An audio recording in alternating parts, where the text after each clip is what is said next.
Okay, we're going to call our meeting to order. If you would please join me in a moment of silent prayer and reflection.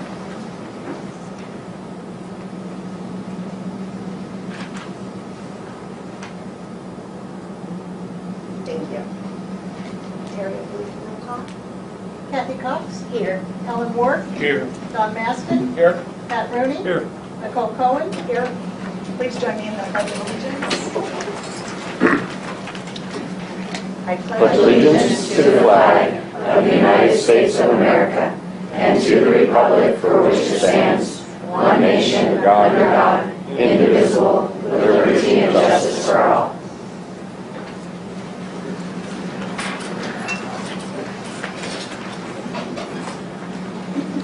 Welcome back to school, everybody, and it's so nice to see the boardroom so packed.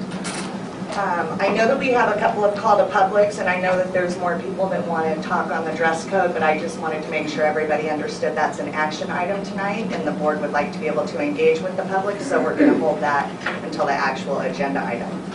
But lucky for everybody, it's a short agenda, in theory, today. So we'll go ahead. We do have 2 calls to the public, and we're going to start with Amber Smith. Amber would like to talk about the Serve Our Schools project. Is this good? Is this good? That's fine. Okay. Hi, my name is Amber Smith, and I am the Serve Coordinator at Calvary Baptist Church. And what that means is I plan all of our outreach projects in the community. And so I am really excited to share with you guys about a project that we're doing on October 7th, which is the first Saturday starting fall break. And what it is we're calling it Serve Our Schools. And so what we're doing is we are doing about 10 work projects at each school in Lake Havasu City. And so our goal is to have 100 volunteers at each school doing those 10 work projects. But the amazing thing is this is not just something that Calvary is doing. We are organizing it and spearheading it, but we want this to be a community event where the community comes together, have 1,000 people from the community serving all of the schools at one time on one day and just supporting the schools of Lake Havasu City. And so why I'm here is because I want to invite all of you, all of the districts, the staff, the teachers to be a part of serving and supporting the schools that you guys love and care about. And so you can sign up online at calvarylhc.com/serveourschools, and you can pick what school you want to serve at and what projects that you want to help out with. So we're going to start at 8 a.m. on Saturday, October 7th, and do all or most of the projects. Some of them may take a few more days. That's why we're doing it before fall break, so that if any of those projects cannot be accomplished in one day, they can be finished the following week, and it won't interfere with school or teaching or anything that the students do. So we really want this to be a community event. We already have community partners that are going to support us, and we just want more. So if you guys know any people that would want to be a part, any contractors or business people that would love to be a part, tell them about it. You can send them my email. It's serve@calvarylhc.com. And if you have any questions, you can always email me. But do you guys have any questions right now that you would like me to answer for you? Yes. Yeah, we are totally fine with students volunteering. We have projects that families can do together, things that are very skilled and have to have, skilled laborers who know what they're doing to accomplish those things. So there's a wide range of jobs at all of the schools. So you can go online and look at them and kind of figure out, yeah, we could go and, paint the curbs. Or, no, that's a really skilled job and I don't know how to install fencing. So, yeah. Yes? I'm here in General, the principal at Hogan, and we were the recipients of a group. And And our proposal was just to paint maybe a couple classrooms. And over the summer, our entire building, I think there was only 4 or 5 classrooms that were painted, and it was incredible. And they did it all in 5 or 6 days. Yeah. So wonderful for the teachers to come back to these really nice classrooms. So very, very cool. Thanks. Yeah, I think there was 100 people that came and painted Thunderbolt in 6 days. So. Yeah, it was awesome. Yep. So, yeah. Any other questions for me? All right. Well, I have some flyers here. If you want to take these, give these to people, principals, if you want to take these and make copies of them and give them to your staff or parents, I'm going to leave these here for you guys. And if you have any other questions, please feel free to email me. But thank you for letting me speak. Thank you.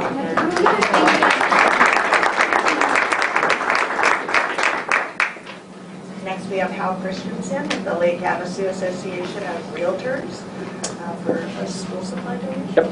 Madam President, members of the board, staff, with me here is, my name is Hal Christensen. I work with Coldwell Banker Commercial Real Estate. This is Brenda Atkinson from Destination Havasu Real Estate. we had a couple other members who were unable to attend tonight. For the past couple of years, the Realtor Association has done a drive for school supplies, and for the last couple of years Brenda has spearheaded it. This year we met with Mrs. Asire and some of the staff, and she in turn met with the principals, and rather than us buy a bunch of stuff and say here you go, we went to the principal and the administration and said, what do you need? So we got a nice list, and interestingly enough, one of the most popular items was a heavy-duty electric pencil sharpener. So in cooperation with Staples and Walmart and the Association of Realtors had a drive. We had 105 donors. Last year, we raised right around $8,000. Yesterday, I was privileged to go to Nautilus, see Mr. Berger, and drop off some supplies. And also, in addition to supplies, each school is going to get $175 in gift cards to Staples, so you can go out and buy what you need when you need it. So I just wanted to let everybody know that this year, the total we raised is $13,865.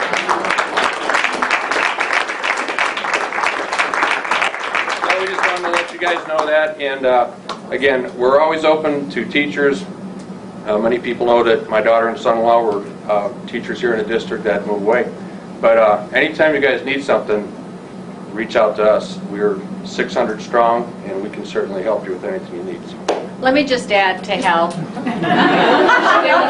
Couldn't stay away. Because we did so well with the donations this year, we have a little bit of a reserve. So what we're going to do is we're going to send a letter out to all the schools, and we'll send it to the district office. But if there are projects that a teacher or a classroom needs to do and they need some funding, we're going to ask you to write a letter, send it in to us, and the 5 people that kind of spearheaded this drive for the Realtor Association will review the letter and hopefully, you know, be able to help fund some of the projects. So.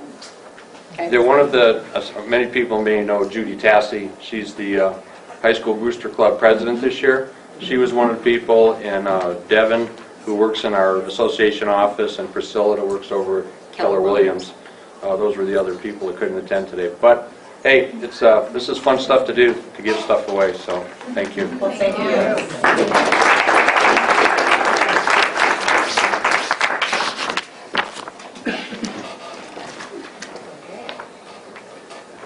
That is it for our calls to the public. We'll be having another one at the end of the meeting. And now we're going to move into our recognition of visitors. And first on our list is Tanya Gray, is going to be presented with an award for Mojave County Teacher of the Year by Mr. John Warren, who represents the Arizona Rural Schools Association and is the superintendent in Topak.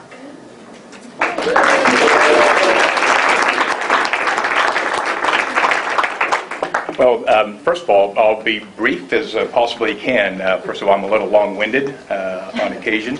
I am John Warren. I'm the superintendent of the school district in Topok, right up the river from you folks, and I'm also the president of the Arizona Rural Schools Association. So, governing board members, superintendent, administrators, audits, thank you for allowing us the opportunity to be here. But really, this is an award for this district as a whole.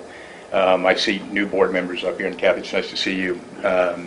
If we look at the historical perspective of the Arizona Rural Schools Association, 3 of the last 4 Teachers of the Year have come from the Lake Havasu School District. And then we all know of the success that Jenny Sautner has had becoming the National Teacher of the Year. I hope there's a street in this community named after her. Eventually, she deserves it. And I will preface this with the competition for the Rural Schools Mojave County Teacher of the Year this year was extremely competitive. There were some fantastic teachers, one in particular from Kingman, who just earned her National Board Certification, which is big in the Lake Havasu School District. And there was a teacher from Bullhead City, and as you may know, Jamie Festadagel sits on the executive board of the Rural Schools Association with me, and we are not allowed to vote in our county, so we abstained from that vote. But I did talk with the other superintendents and administrators that did participate in the vote, and they were very impressed with a couple of the other candidates. So the fact that Tanya is the person that rose to the top and won the Mojave County Teacher of the Year is really a tremendous, tremendous honor. So I would like to give her a round of applause, and then I'll have a closing comment. So we're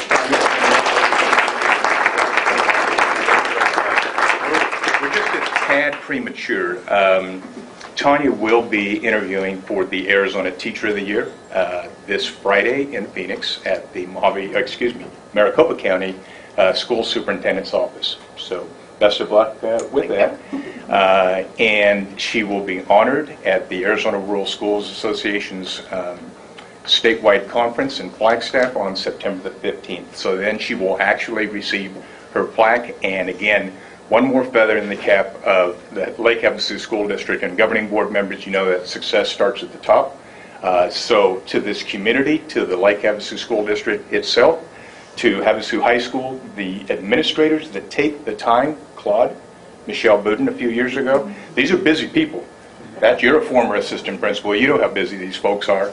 They're busy people, and for them to take a moment out of their busy day to recognize quality and success, my hat's off to you, Jamie and Claude. And so I congratulate the Lake Havasu School District and Superintendent as well. So best of luck, Tanya, and Thank you. We will see you this Friday and then again in September in Flagstaff. So congratulations. Thank you. And thank you.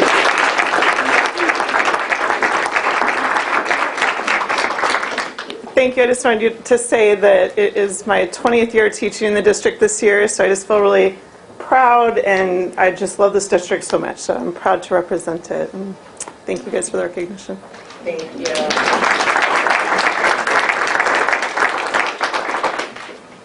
Congratulations, Tanya. Okay, we are going to move to the Lake Havasu Unified School District Solar Project update with Rick Romaine and the technology coordinators. Good evening, everyone. It's always a pleasure to come out here and report on the solar system because I'm usually always bearing good news, and I'm not going to break that trend this evening.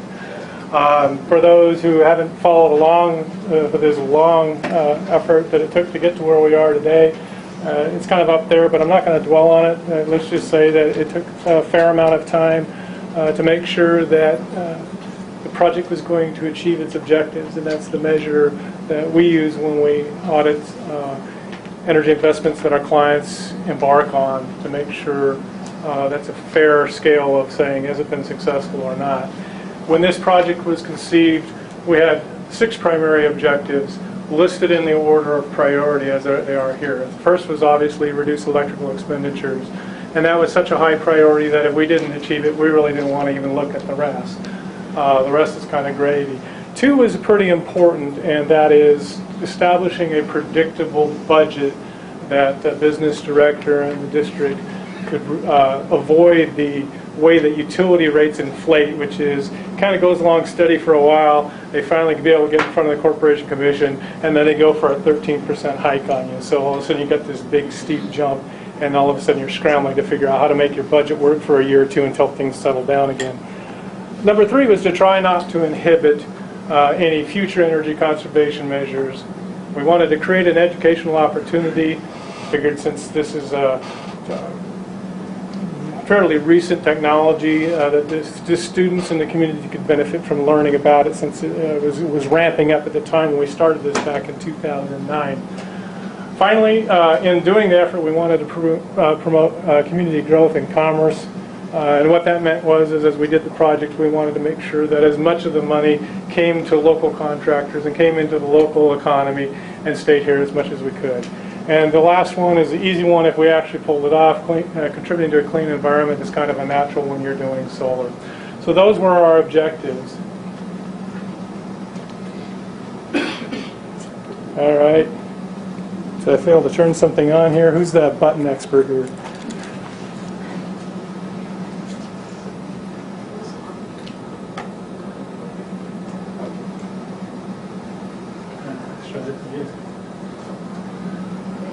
Okay, there we go. All right, so it took us 3 different plans before we finally were able to implement something. But ultimately, the plan C that we did implement was implemented under ARS 15.2.13.01, which is basically, it had to be budget neutral. The district couldn't afford to be spending any of its own money at that time. The recession was starting to come on pretty strong when all this was going on. And to this day, budget is always an issue. Fortunately, state statute provides special carve-out protection for schools when they enter into energy investment projects. And take the legal and kind of compress it into what it really says is that if you do it under one of these contracts, that it truly has to save the money if you hadn't done it. And if it does cost more, that the vendors involved in delivering the project will ultimately have to write a check for the difference. The other thing that was really pretty unique about what we did in Plan C is we used the solar itself to qualify for a rate plan that wouldn't otherwise exist. And in doing that, we doubled the value of solar from 6 to 12 cents. But in order to maintain compliance with that plan, we had to generate at least 100% of its service needs, and we had to maintain our compliance on a monthly basis. So here's the bottom lines now. We audited, we've actually completed 2 years of audits, the 2015-16 fiscal year, as well as you will see later the 2016-17 year. What the red box is highlighting right now is all of the different metrics that are used to determine and answer the 2 questions that come into play when we're trying to report to you how this has worked out. It's pretty easy to figure out what it cost us with the solar because we just take all our bills, we add them all up, and we see here's what the bottom line was. But in the end, what we want to know is if we hadn't done this, what would that cost have been?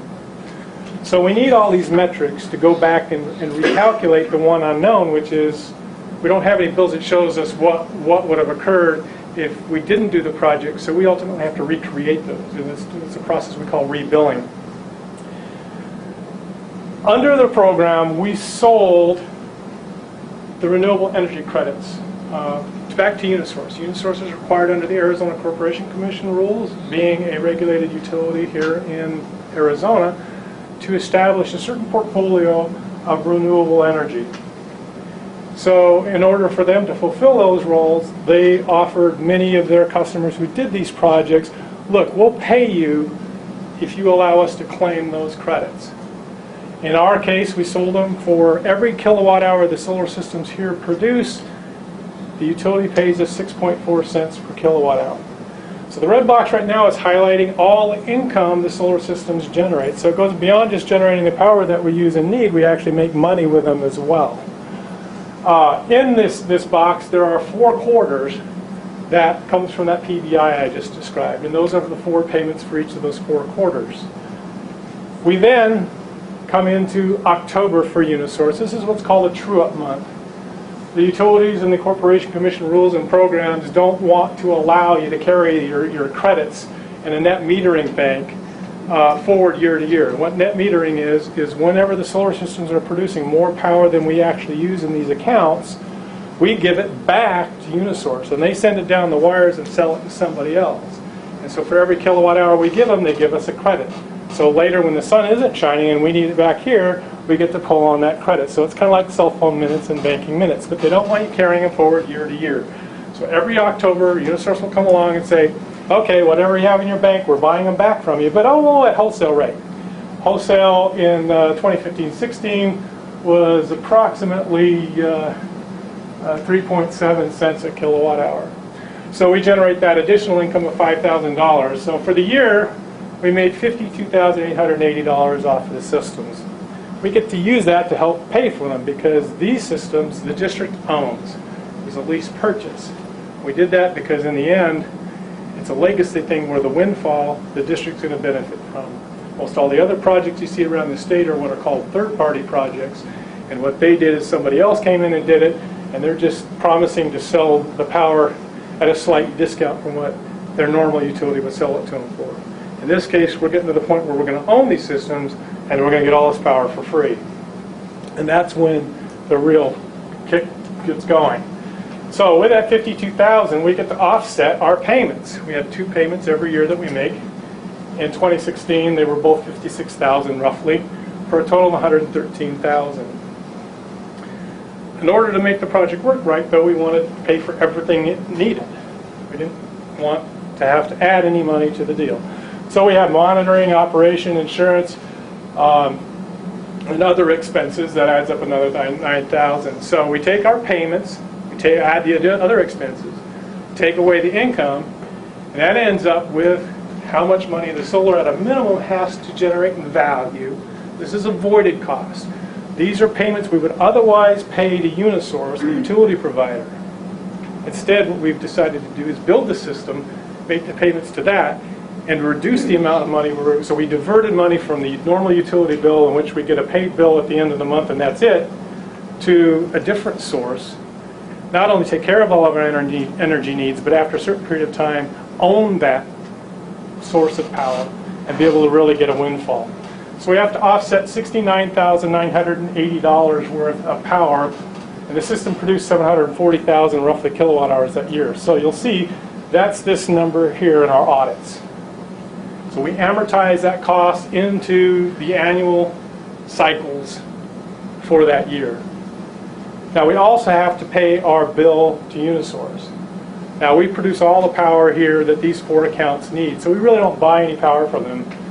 We trade it back and forth all the time. When the sun's down, obviously we're not generating power, so they're giving us power back. But then we're giving them a lot of power when the sun's out. It all works out. So we end up paying for the year $1,700. That's just for the basic monthly fees. And ultimately that's a fee we're paying for them to be our battery. We're sending this power back and forth. We add that together, and our total cost to run the solar system for this year was $71,000. Now we go back, we take all those metrics and go, what would have happened if the solar system hadn't existed? When we rebuild it, those four accounts would have cost $85,000. So we would have sent $85,000 to Unisource. And that difference is the district actually avoided an additional $14,000 in this fiscal year. Now when we modeled and planned this, the goal was we really wanted to break even. Try and send the money towards our payments, just break even until it pays off. So this is gravy. But it was kind of intended, and we were very conservative when we went into this. We wanted to have this there. So we'll move on to 2016-17. Chart's all the same, so we don't have to go through all the detail of it. We made $50,000 in income. We had $114,000 in payments, along with another $9,000 in expenses. So we had to offset $73,000 this year with the solar systems. In the end, again, we felt we were able to do it for $13,000 less than it would have cost us had we done nothing at all. This was exactly what we modeled in target, so the good news is it's doing exactly what we said it was going to do 5 years ago. It's going to continue to do that. There's no reason not to expect that. So in the end, we're starting to bank extra money. Now part of the idea of philosophy too was if we bank a little bit of money, then since we own this system, if we have to replace the solar module that's out of warranty, or as we get further down the road, inverters maybe, we're going to have a built up bank of avoided costs that is going to fund that, because we wanted this thing to totally take care of itself legitimately. That's what we said it was going to do. So here was the modeled path 5 years ago when we attacked this. And the idea was, in the first year, we would ramp up on the yellow line. That's the solar costs. In order to get off the blue line. The blue line is the normal, here's your normal energy costs. We did the studies on inflation, and this is a very accurate projection of what these forward counts would be over time. And we felt like, why be on the blue line and only get paid billing statements when we can get on the yellow line, take care of everything, start paying for a project, and then as you can see there in the 17th year, that big drop, that's when we own it. And it drops down to a very minimal what it's going to cost us to keep that system going. So in year 17, all of a sudden, instead of $13,000 of avoided payments to Unisource, we're going to be able to take about $80,000, $90,000 and put it back in the budget every year after that. How did we do? This is the actual. This includes these 2 years that are presented today, as well as the first 2 years. The green line is a representation of what the actual cost of the Unisource power has been. You can see it's above our blue line. We did that. We were very deliberately conservative, so that meant when we budgeted the costs of the utility, we made sure that we devalued that a little bit. Just so that if it was higher than expected, we prepared for it. Again, the solar being the orange here, we did just the opposite. We undervalued it so that when we're actually going here, we have, so the distance between these lines is representing that 12 to 13,000 we've been getting every year, and that's also the cushion that we have for any unpredictables coming along that you can't possibly forecast when you're doing that, gee, what's going to be going on 10 years from now thing. So as you can see, our orange line is coming right in line with where we want it to be. This path is going to be very logical. If we continue at the current rate of 12 to 13,000, 10,000, whatever, every year, instead of going out 17 years, by the time we hit year 15, we probably would have enough to prepay the thing and start receiving the windfall, larger amounts, earlier, if that turned out to be a financial decision the district thought would be in its best benefit. That being said, however, we did negotiate a 2.95% rate on this, so it's pretty effective. So again, that's a financial decision the district would make in deciding where it's best to put the money. So for the remainder of the project, however long you maintain it, after that we start putting $100,000 or so in the bank every year. Or not really in the bank, but avoid paying. Does it make sense? The life cycle here is modeled on 30 years. Well, yes, because the solar panels are warranted for 25, power warranted, so it doesn't, who cares what they look like. If they produce the power, they're going to be producing their value. So we're only modeling about 5 years past. There are modules that are up in Sandia Labs and different places are still producing power 50 years later. Their power degrades over time by about a half percentage point, but 50 years from now, those things will still be producing well above 50% of the power they're rated for. It's free power. So, again, we would cross those lines when they come, but so we got a 25-year warranty. It's still going to be producing 80% of its power at that time. And so I want to kind of give kudos to the district for the path that they avoided. This is another client of ours. The good news is we got them a $375,000 settlement for entering into a very bad third-party solar contract that underperformed. The bad news is they got that settlement to try to get them back towards breaking even. It's a third-party contract. They don't even own the system.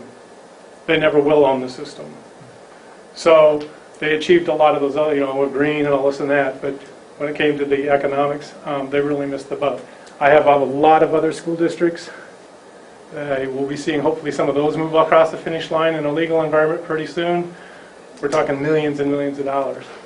So while the district did take a long time to get their project going, they did it right. And that's the emphasis of making good decisions. And you can see that timeline, how long it took us just to get it off the ground. So how did we do on the project objectives? We certainly did reduce the electrical expenditures, and we're setting ourselves up for that legacy thing that we're going to pass on to the next generation of, gee, look at this, and wouldn't that have been wonderful if the generation before us had done the same for us? Number two, did we establish a predictable electrical expenditure budget? Yes, because We know what our payments are for Capital One the whole time. There'll be very small fluctuations because of how the utility affects us, but we won't see those 13, 15% jumps. How do we do on inhibiting potential future energy conservation measures? Well, unfortunately, to qualify for the special rate plan, we had to produce so much here that doing, for example, energy efficiency measures in this building are pretty much, it's a total loss. We're already producing all the power here for what we've already done, so we can't reduce that anymore. Over at the high school, though, we would have some opportunities. So kind of half caught that goal, didn't quite catch it all, but that was mostly because of the tariffs, and we had really no choice based on the rules. Educational opportunity, I've got some ideas I'm going to be promoting with the district this year to both give the high school students an opportunity to get into kind of doing a little bit of what I'm doing here, at the same time creating an early alarm for if there's anything that went wrong with the production zone system, because if it stops producing, it stops generating money. We don't want that to happen. Did we promote community growth? Yes. A lot of the local subcontractors participated in building this system, and we tried to get community involvement as much as we could. And last but not least, of course, being a renewable energy system, we certainly produced a clean environment to a large degree. And oh yes, let's not forget,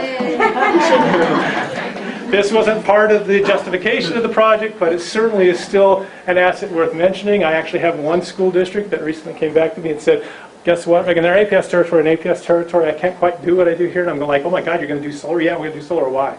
Because it was cheaper than just putting up a shade structure. So now we're going to put up a shade structure. It's not only going to be a shade structure. It costs a lot less, but it's actually going to produce some free power for us too. So there's that. Questions? Yes, sir. Sounds great to me, but I just have one question. You talk about a windfall in the future. Have you already projected out what you're going to have to put into reserve in order for us to meet any contingencies?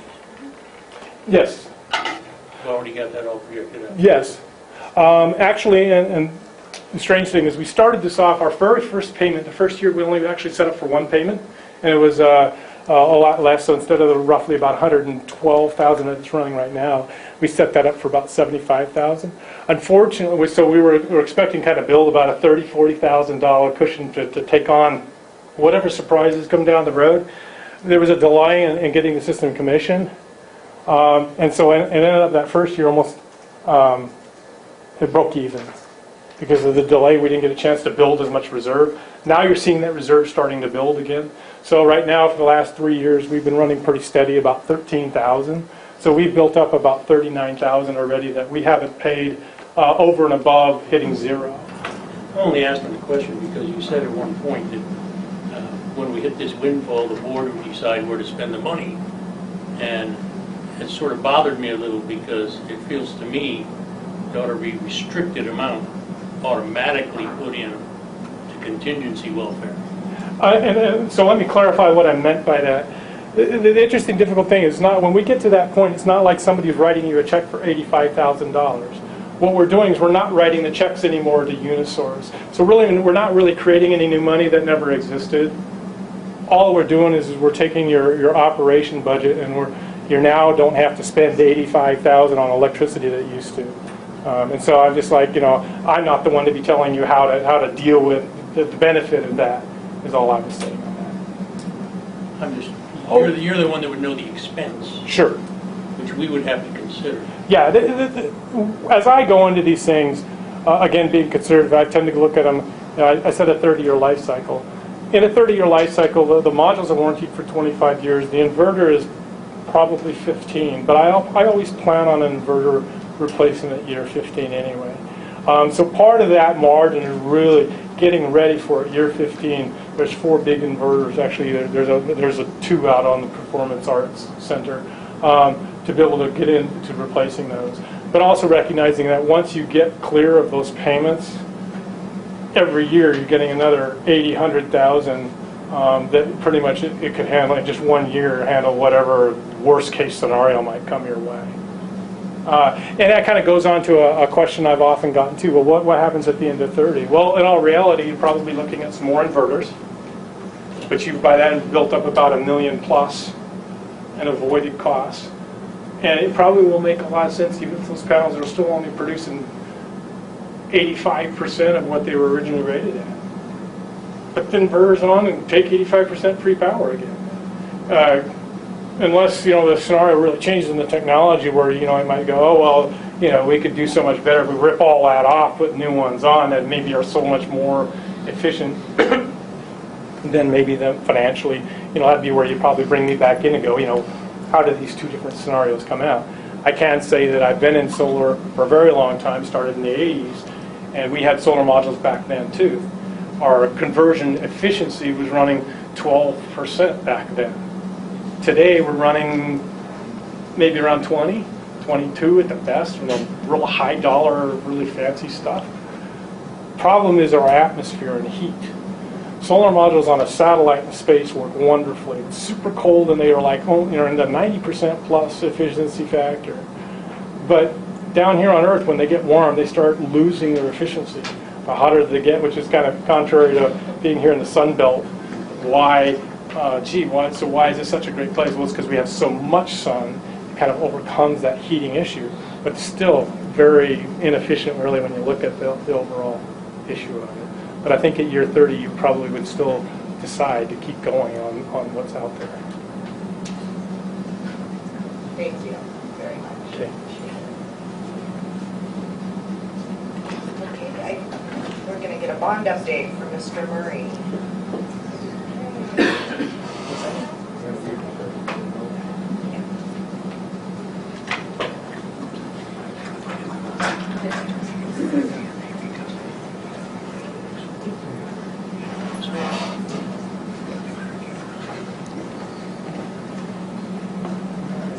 I'll just present from here.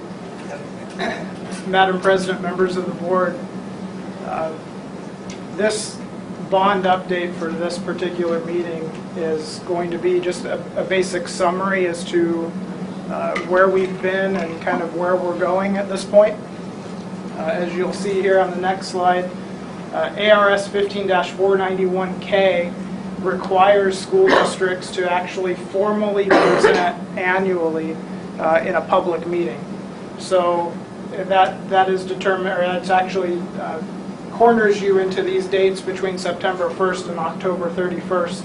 So I'm proposing that at the October 17th board meeting, we actually have an agendized item, up for public comment and those types of things, public input, as to the bond and as it is currently presented and stated at that time. This is what I'm looking to present at that time, and even sporadically throughout the year. This is a spreadsheet that I created. Obviously, we might need to modify it, change it, as the board would see fit if they wanted additional information on it. But per that statute on, pointing this in the wrong direction, 15-491, it requires districts to give a detailed example and actual report on expenditures to budget. So the total expenditures per bond project in relation to the budgeted amount for that particular project. This sheet here I'm attempting to do that in a way that will allow you to see, for example, smoke tree there is $130,000 when it comes to the area of HVAC for this 2017 first bond issuance. So we're talking about just this first bond issuance, not the entire bond of the $49 million. So this is just the first issuance, and then I will report on this at least annually in great detail, expenditures versus budget, but more than likely this sheet will be in front of you very often. So I'm just going to keep this up and running and updated so that you have current expenditures to budget, and we'll just be really good at AZ 15-491. What I added here, because this is something that will come into play, and it's currently coming into play right now, when we're talking about bond dollars and SFB. So I added these columns here because we're in the reality right now and in the current state, and I guess I saw John a few minutes ago, but John Simpson, who's our supervisor of maintenance, has been very aggressive in pursuing projects and presenting them through application to the SFB in hopes that we would get recoup some of our capital dollars the state has basically taken from us in the tune of 85% reduction in capital funding. That money is basically sitting there at the SFB, not in its entirety, but they're holding a large pot of that money. So we're aggressively pursuing the SFB in any project in which they could help us with. So rather than tapping into bond dollars in the immediate, we're trying to pursue the SFB in any given time. Every time that that's an opportunity for us to pursue SFB, we're going that route first. Now, having said that, I know HVAC this time of year is definitely something that's not a luxury, it's an actual need because of the climate in which we're in. So I've talked to John about that, and I've given him kind of the parameters there of if we have an air conditioning unit go down and he feels that the SFB will take some time to actually approve that project and allow us to move forward with it, that we need to tap into bond dollars to expedite that process, where we can just formally go out for bids or quotes on whatever it is that we need to replace, and then quickly move forward in getting that replaced versus waiting for the SFB to meet, approve it, and then allow us to move forward.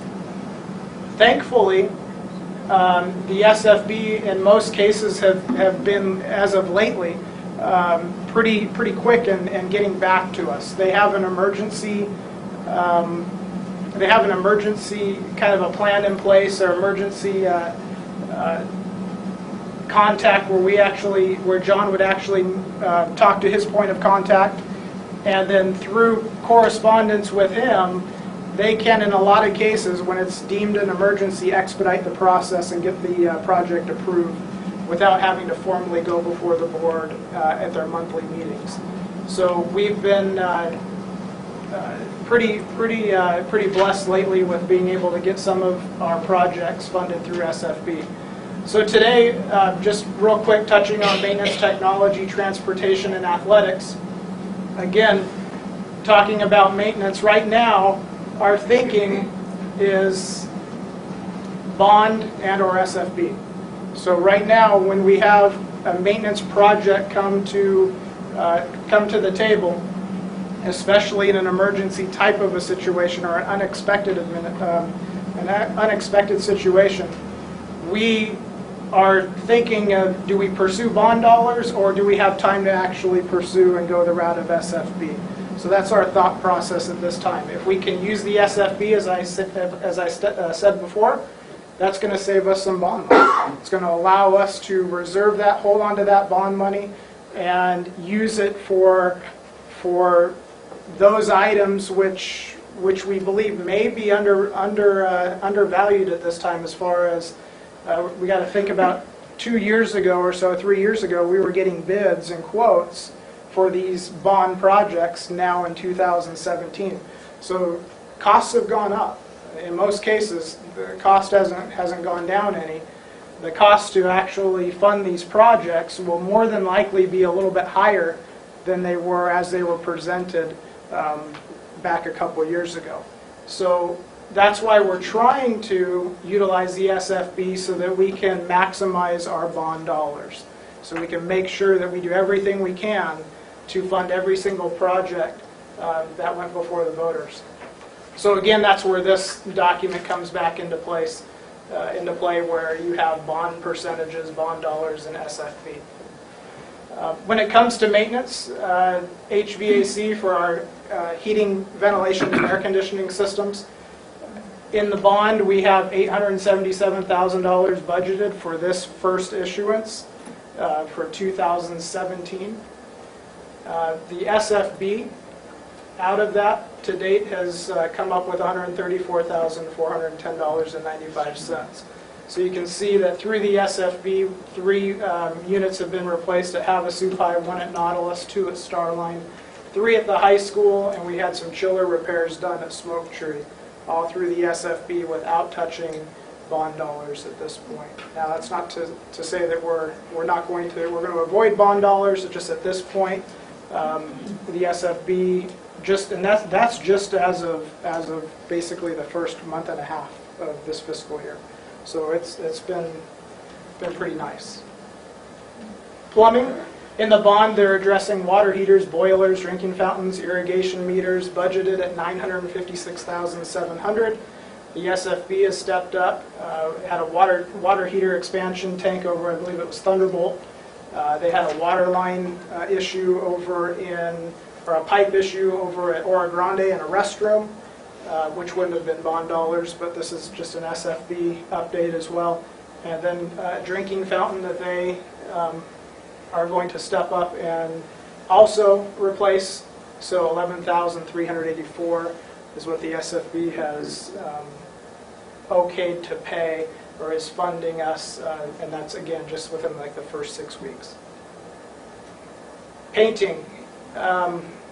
Maintenance, we have on the bond for this first issuance, $251,000 budgeted for Havasu Pie, $764,000 at the high school.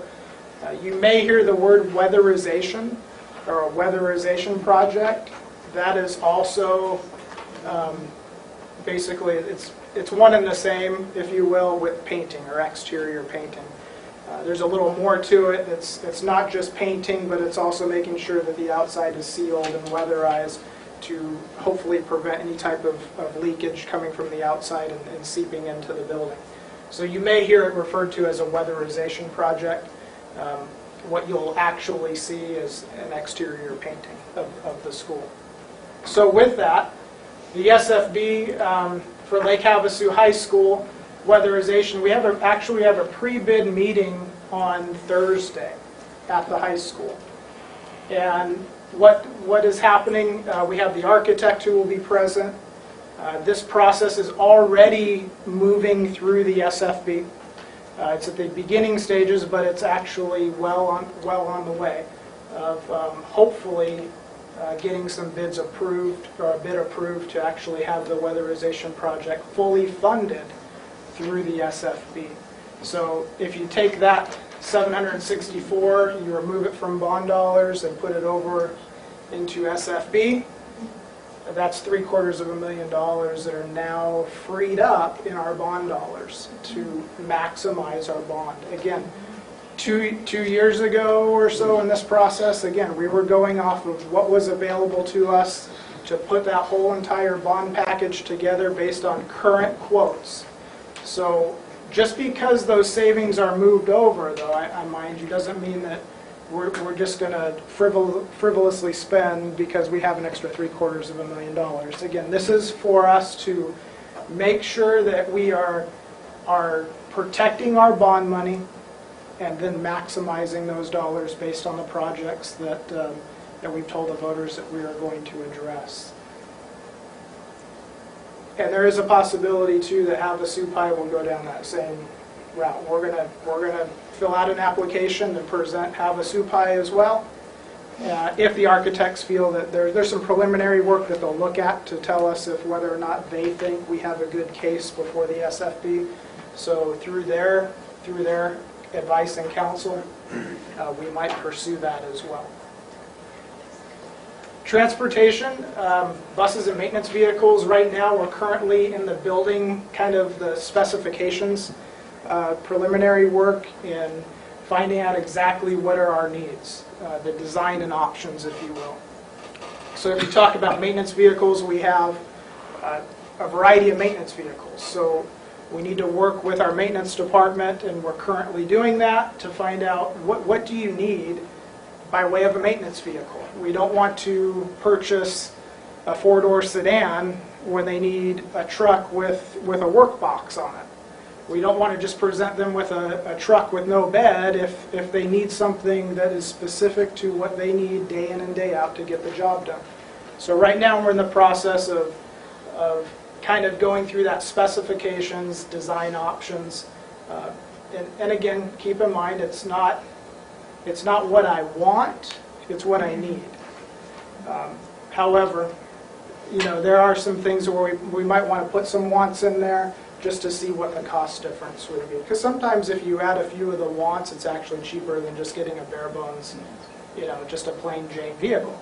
So there's going to be some options and some scenarios, and we're going to have to work out the best case and make that decision when we go into the procurement phase and actually go to purchase these vehicles, buses included. So again, currently that's where we are, and then once those specifications are established, we go into the procurement cycle. Technology, hardware. Last report I received, which was just yesterday, there have been 3 computer labs purchased, Jamaica Starline and 1 at the high school, for a total of 106 computers. Student and staff computers in the district were at 94. Projectors at 23, 14 printers, 10 document cameras, for a total of $106,082.12. Projects currently underway. The district, we're doing a district-wide fiber backbone project where wiring and everything's being looked at. That's currently underway. Estimated completion date is August 23rd. After that, we're going to move into replacing switches district-wide. Again, just some technology components. Estimated completion date with that is on 9/23. And then Wi-Fi for the high school. Once those other projects are completed, the estimated completion time is October 15th for that Wi-Fi system at the high school. So I bring this to your attention. I tweaked it just a little bit because we're talking technology. I'm going to see how this works, but instead of SFB, I put in E-rate because there's a possibility of us getting some dollars back through E-rate when it comes to technology. These numbers can be heavily delayed, so I don't know how up to date I'm going to be with that as far as month to month. We may get some money back months from now. It may be later, almost towards the end of the school year, that we actually see E-rate money returned to us. Nevertheless, I put it there just because there's a possibility of receiving E-rate dollars for some of these projects. And I feel it's just wise to be able to compare between what we are expending with bond dollars and what we're actually getting back in the form of E-rate money.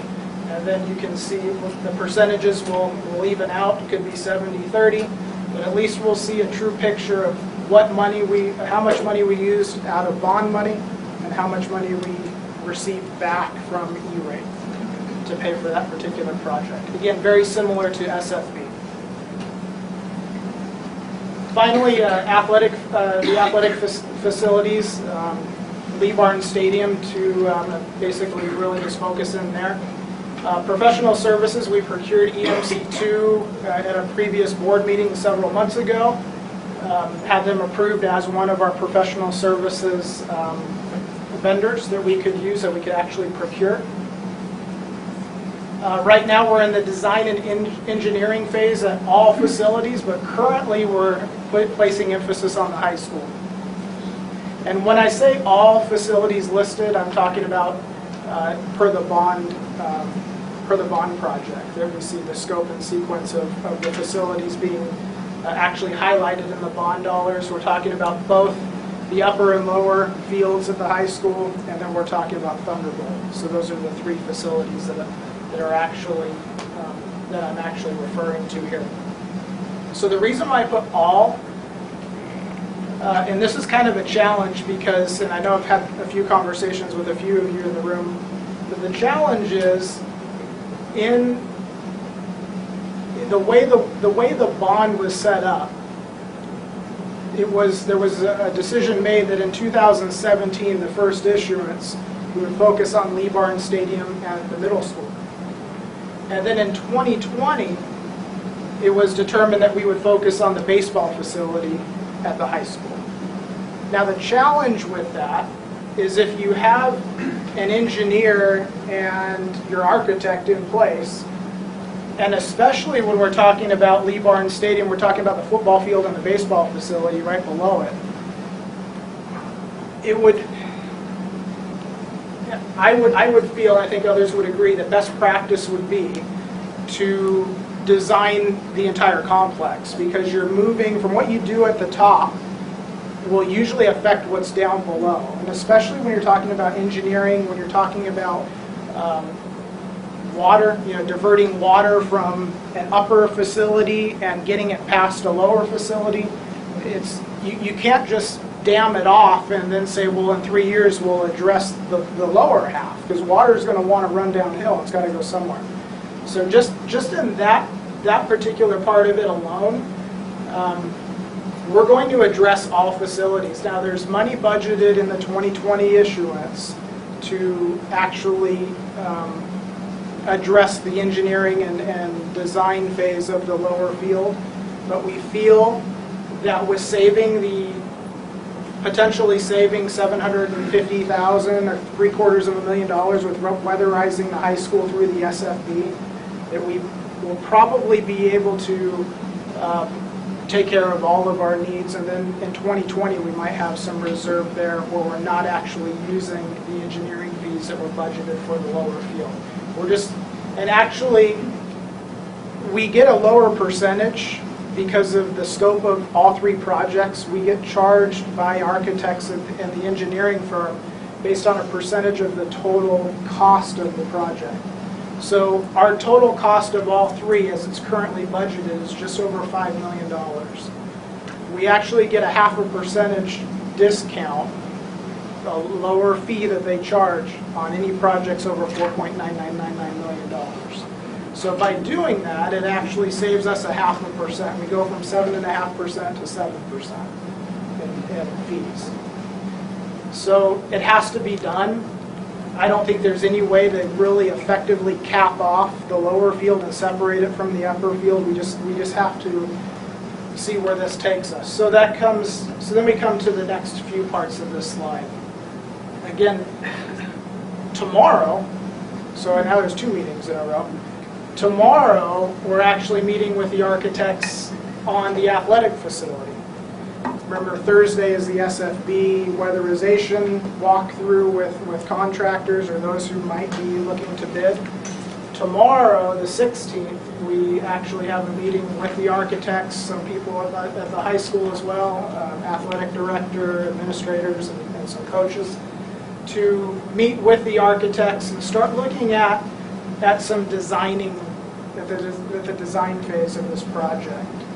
They're going to try to bring their computer system up there where they can work with their CAD system and actually move some things around to show different scenarios as far as layout. There's been some talk as to moving the bleachers from the east side to the west side, moving the field just a little bit so that we have more room on one side of the field. There's been some ideas thrown out there, and this is the time to actually sit down with the architects to really look at these options, because right now this is the time to do it. After the site has been built and done, you can't move a massive bleacher section and relocate it to the other side of the field. These are things that need to be talked about, and those decisions will have to be made. Now, there will always be those who said, why did you move the bleachers, or why didn't you move the bleachers? But I think that these are conversations that need to be made, or need to be had, and then a decision will then be made. Rest assured that before any final decision is made, I will bring the rendering to the board, just so that you are aware too of some of the proposals, and probably here's what the team or those who met with the architects are leaning. This is where they're leaning, so that way at least you're informed with that.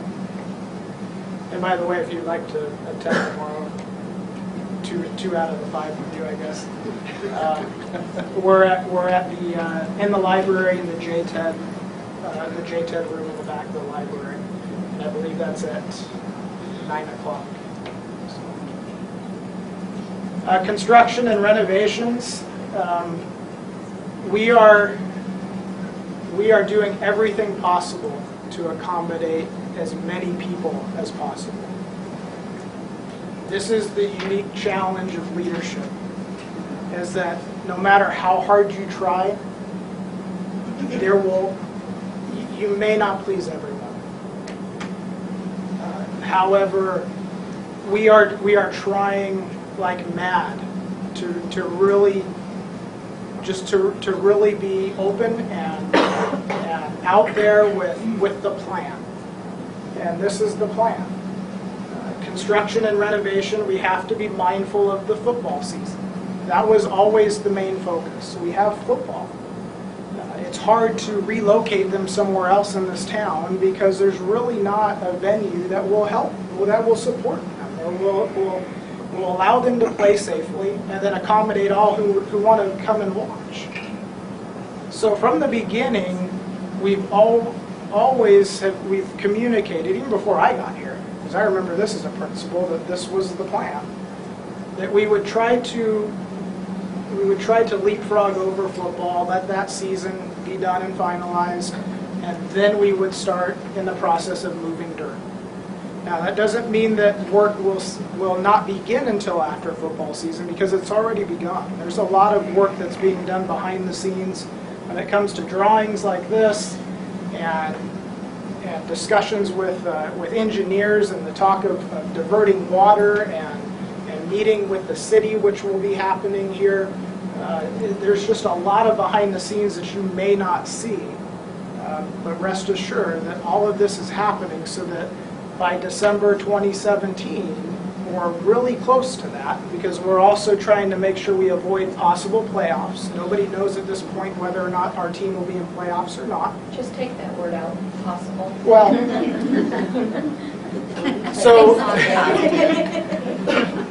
so we're going to predict that they will be in playoffs. And we're coming up with roughly December of 2017 that we will be free and clear of any usage of that field, and to be able to start doing what we need to do to prepare that field for construction. That includes tear down and everything else that goes with it, so that we can be ready for graduation in May. So that is the goal. There will be follow-up conversations as to what occurs, though, during this construction. There are going to be many choices available to us, and then there's going to have to be a decision made based on those choices. And it's always going to come down to what's available as far as what's in the budget. How much money do we have? Again, that's where hopefully this weatherization project comes through and we actually get a little bit of money to where we can actually push this way towards the stadium. Because again, we're going off of bids that are at least 2 years old. And that can be concerning at times, but I'm optimistic that this will go off without a hitch. There'll be probably some little bit of sweating going on behind the scenes, but I will do my best to not let you see that. And we will have a nice facility for you for graduation. Then moving forward, there on out, we have a nice complex for our students, our parents, our community, and hopefully they will be appreciative of what is erected and what comes to be. So again, it will not be, and please remember this, we have a $1.5-something million budget. We don't have a $20-something million budget like you would see in Texas. So this is not going to be a stadium. It won't. But I will tell you that it will be a nice facility. It'll be marked improvement over what we have now. And it'll be something that as you drive by, you can look at it and say, you know, that's nice. That's a nice place. Okay? You're not going to have, it's not going to be some massive concrete structure in a dome. But it will be nice. I can work it every Friday. So with that, again, just referring you back to ARS 15-491K, proposing October 17th as being that annual meeting annual public meeting for a bond update. So comments do I have? Any questions? I got a question. Yes. So with all this bond money coming up, has the district ever thought about hiring more maintenance staff versus contracting out? I mean, certain projects on a scale should be contracted out because they're so big, but if we hired skilled craft in the district, we can keep the money in the town and take care of our facilities because they're probably understaffed as it is, and maybe save money because, you know, that contractor, he's pocketing more money. You know, you're paying prevailing wage when you keep that money in town and hire painters, more plumbers, electricians. Well, regardless of if we would employ somebody within the district to do that, our intention will always be, and John just walked in the back and he sees eye to eye with this, the intention will always be to keep it local as often as we can. That is the message that has been sent out loud and clear. I've had conversations with John. This is what we're trying to do in all cases. Now, there are cases where we can't. Yeah. But we will do... talked about hiring, you know, more staff, you know, if you take that money. Excuse me. Yeah, that would be something that would actually go through... I would just like to say, I'd rather wait until we do our study. Okay. We're doing It's a staffing just a question I'm where- just saying that we're going to do a staff study, a study on our staff and what our needs are this coming fall. So that's just not something anybody here can answer at this time. It's just not the time to answer that. Yeah. So, but I appreciate the question. The other thing to add to that is you've got two distinctly separate pots of money. Yes. You've got the maintenance and operation budget, which is where our maintenance dollars come from, and then you've got bond money. And you can hire a project manager type of a position out of that bond money, but you cannot hire a regular permanent employee. That money doesn't shift over to the M&O pot. So it may be a little bit more difficult with some of the rules, regulations, and mandates to do that than what you think. Yeah, that's my question is, you know, I mean, we're looking at years of work. That's why I was wondering if there was something in the budget for more staff, you know. Well, one of the things that we have done is we have reached out to the Colorado River Building Industry Association already. We want to make sure as much of this money as can possibly be spent here in town stays here in town. And there are going to be projects and things that we will have local people do, and we want to see the local bids. In fact, didn't we just go through our air conditioners to some degree? Mm-hmm. And at the first of the school year to make sure those were turned up correctly. And We actually, through the projects that I showed you with SFB, I believe, with the exception of maybe one or two, all of those were local contractors. So we want to use local contractors. We Yeah. absolutely do. There are going to be some things, though, that when you get into the scope, it's not even a question. You just can't put a local firm or hire the right people in our local economic situation. So. Yeah, I understand certain size projects only do so much. And know that part of the conversation as well, that if we were to actually procure, say, some type of a general contractor or company outside of this area, there are conversations that are had with those individuals in stressing our views and the importance of using local vendors, local contractors. So even though you may see a firm come in from outside of this area, we still have a voice at the table. Now again, they're ultimately, in most situations, they're the ones that actually have to move forward with whatever they select.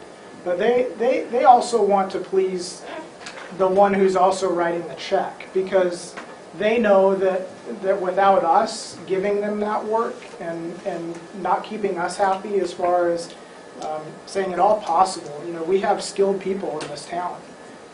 Please use them. In most cases, from what I've seen and what John has shared with me, these vendors or these outside contractors are more than willing to go local. Now, again, there are some cases where they just can't because of a specialty item here or there, or the availability of a vendor that's just, they can't meet that time frame, so then they would have to go outside of the area. But always, always, always, our main point in conversation to them is local, because we have skilled people here. I mean, there's some very talented people, and there's a lot of talent in this community. So that's always our area of emphasis. Thank you, Mike. I just wanted to make a comment. Sorry, you couldn't see me waiting to speak I just wanted to say how much I appreciate that your spreadsheet almost directly models what was put out by Citizens for Havasu Schools in the front end. So I really appreciate Well, that. I took theirs as the example. That's great, because that's what I wanted to say was it's so important that those numbers continue to match up. And that leads me to say this SFB, the State or School Facilities Board, and the E-rate columns are a brilliant idea, because then it shows, it at least explains why some of the numbers are going to change. Correct. And so for that, I appreciate it, because I think this transparency piece of this next few years is going to be critical in the future. So I really like that spreadsheet. Thank you. I just have one real small question. This is small dollars now. I'm getting down to little dollars. But the None of community your has been dollars. outstanding in supporting us with all these projects and the things they're doing. And either way, it's wonderful, but I was just wondering, any of those projects they're doing alleviate our bond commitment, or are these all external projects that the bond never would have touched? When you're talking about SFB? I'm talking about everything from these people painting the walls of the schools. Well, I mean, there are some, like for example, if you look at that spreadsheet in 2017, there were a few schools, when we're talking about HVAC, there were a few schools not allotted any money for 2017, but there was a need. So through the SFB, we were able to fill that need, and we still kept true to the 2017 issuance. So there's both. That weatherization project for the high school, that is there in that citizens manual or pamphlet, and it clearly says the dollar amount, and that's why I took it from bond and moved it over to SFB. So that way, if that were to come true, and the SFB were to take care of that project, then that clearly shows that we are releasing that commitment in bond dollars when it comes to that project, Right. and funding it through SFB, and that's where it will be recorded on that spreadsheet. So you may have zero in the bond, but 764,000 in SFB. That project has been completed, but just with a different funding source. Also, as you're talking about the service projects from That also, Calvary, yeah. all of those, what we did is we talked with the principals about what was going to be purchased with the bond, what other needs do you have that the bond will not cover. And in particular, the bond is not budgeted for any interior painting at all. So many of our schools were looking for interior painting because we just don't have the budget to do that. The only painting is exterior, as an example. And in that citizens pamphlet, it did say interior when it relates to compliance. So from the compliance perspective, I mean, it's not just because that paint is just old or there's a mark in it, so we're going to repaint it. It's just when it comes to maybe the health department coming in and saying that needs to be addressed, and then we would address that through the bond money. But groups like Calvary, I think it's great that that's the community amazing. is supporting us the way they are. It's amazing. I mean, they're taking pressure off the budget all the way along. Correct. I think we need to recognize that. Yep, I agree. Thank you very much. Okay. May I have the excuse for a moment? Yes. We'll take a 5-minute recess. Anybody needs to use the restroom, since our meeting is not as short as. And we're going to have Mrs. Carol Murkowski with the Lake Havasu City Education Association. I see. Madam President, members of the board, directors, I spoke to Superintendent Asire earlier this month and asked if I could do a different sort of presentation that I normally do each month. So if you notice up in the left-hand corner, it says Lake Havasu City EA was established in 1967. So we are getting ready to start our 50th year here in Lake Havasu. And I want to kind of give you an overlook of what our relationship is with the district. So let's hope this works. There we go. First and foremost, this is what's on our web page, our Facebook page. Alone we are strong, but together we are stronger. This is the motto that we strive for, is that we work towards as our local association. We are advocates for the Lake Havasu Unified School District as a whole. Our goal is to improve the quality of education through positive change and improving the professional lives of our Lake Havasu Unified School District staff, and that's all members. The LHCA, which I will call it from here on out, is the local education association. We are what you call a wall-to-wall association, so that includes all staff. So we have certified and we have classified staff in our association. We don't exclude anybody, so we have maintenance, we have support staff, and all the way up through administration. We are affiliated with the National Education Association and the Arizona Education Association.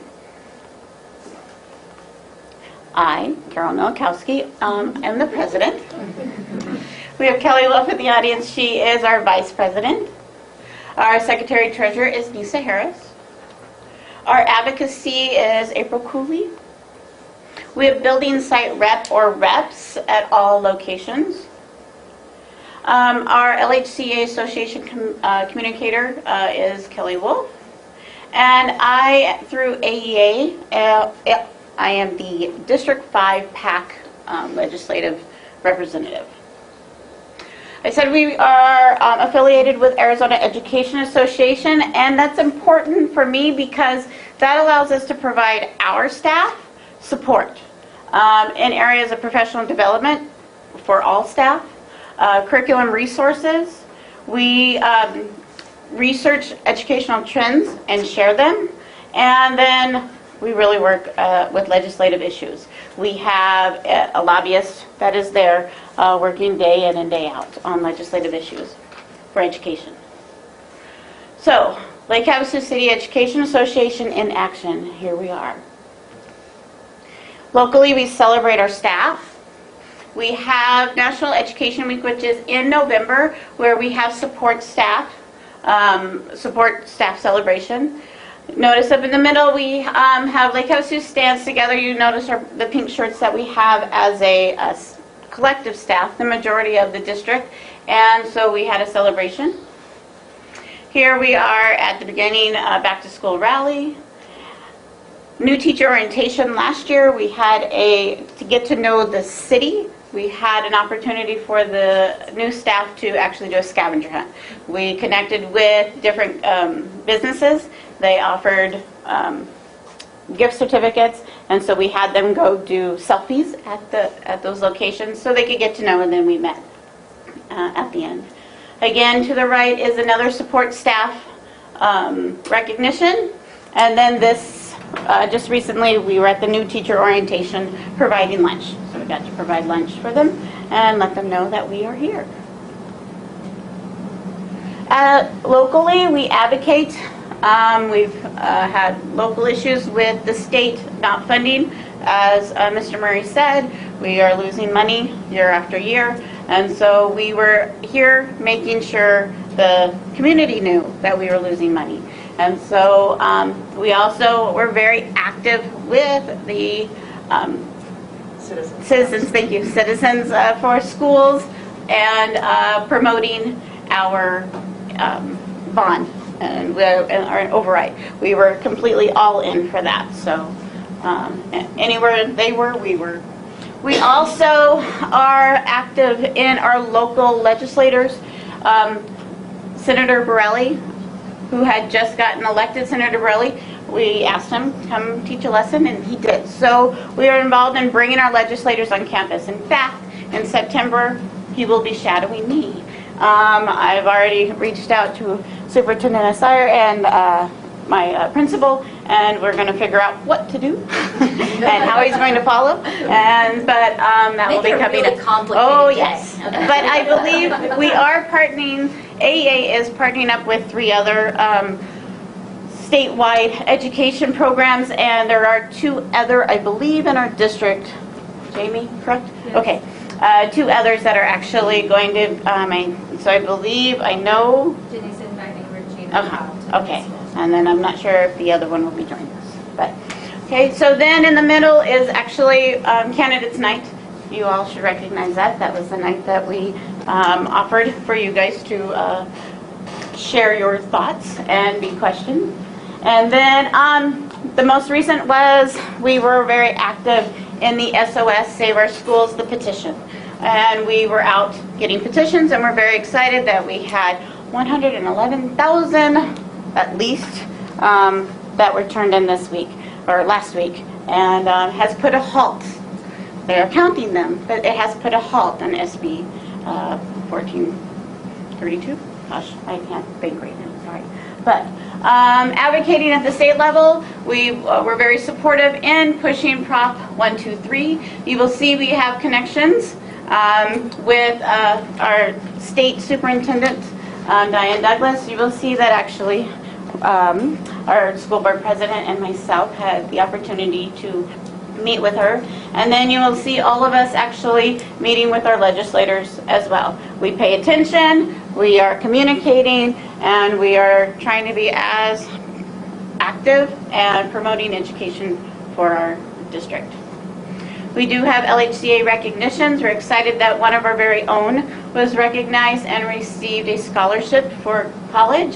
And we also received $1,000 for our football team. And finally, with, again, as much community support that we do have, we have the Havasu Business and Teacher Alliance, Jack Hammond, that also is very supportive of our school.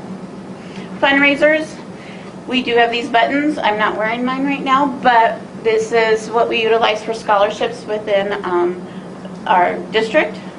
We have a bike that we'll be raffling off once again, and that is for our staff celebrations.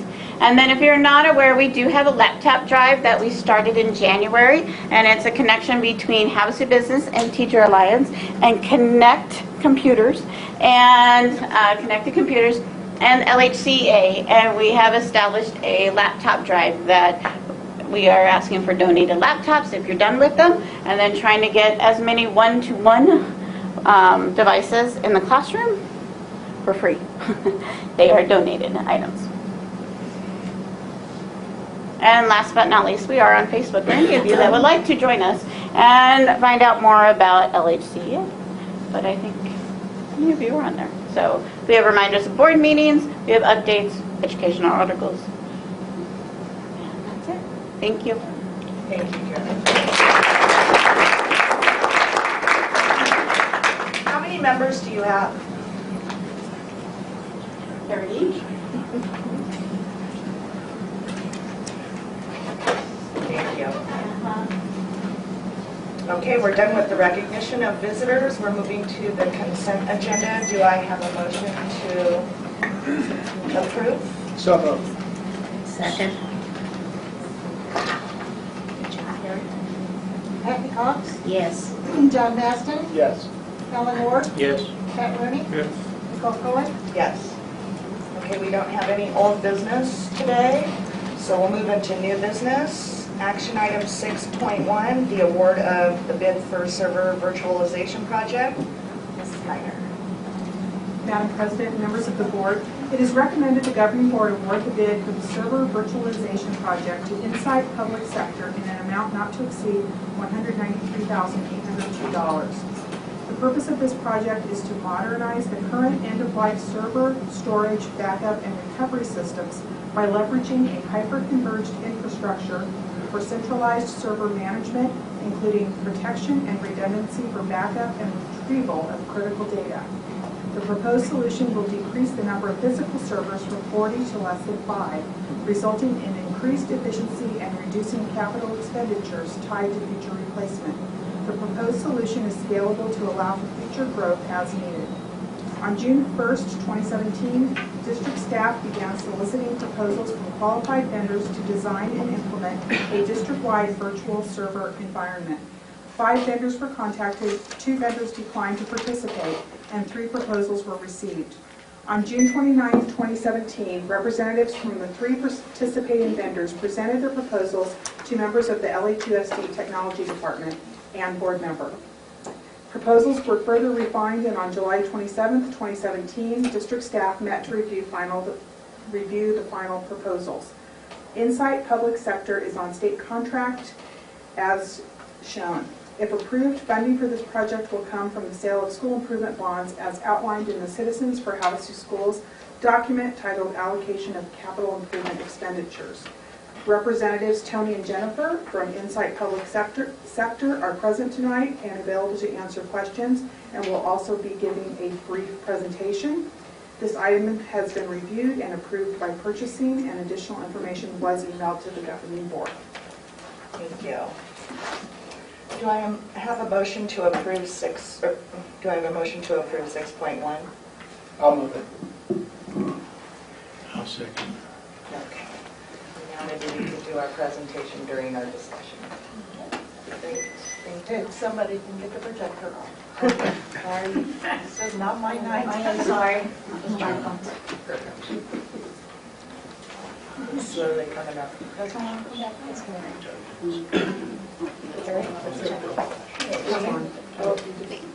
I don't push it twice. You good to go? No? Do they have Yeah. clicker? Yes.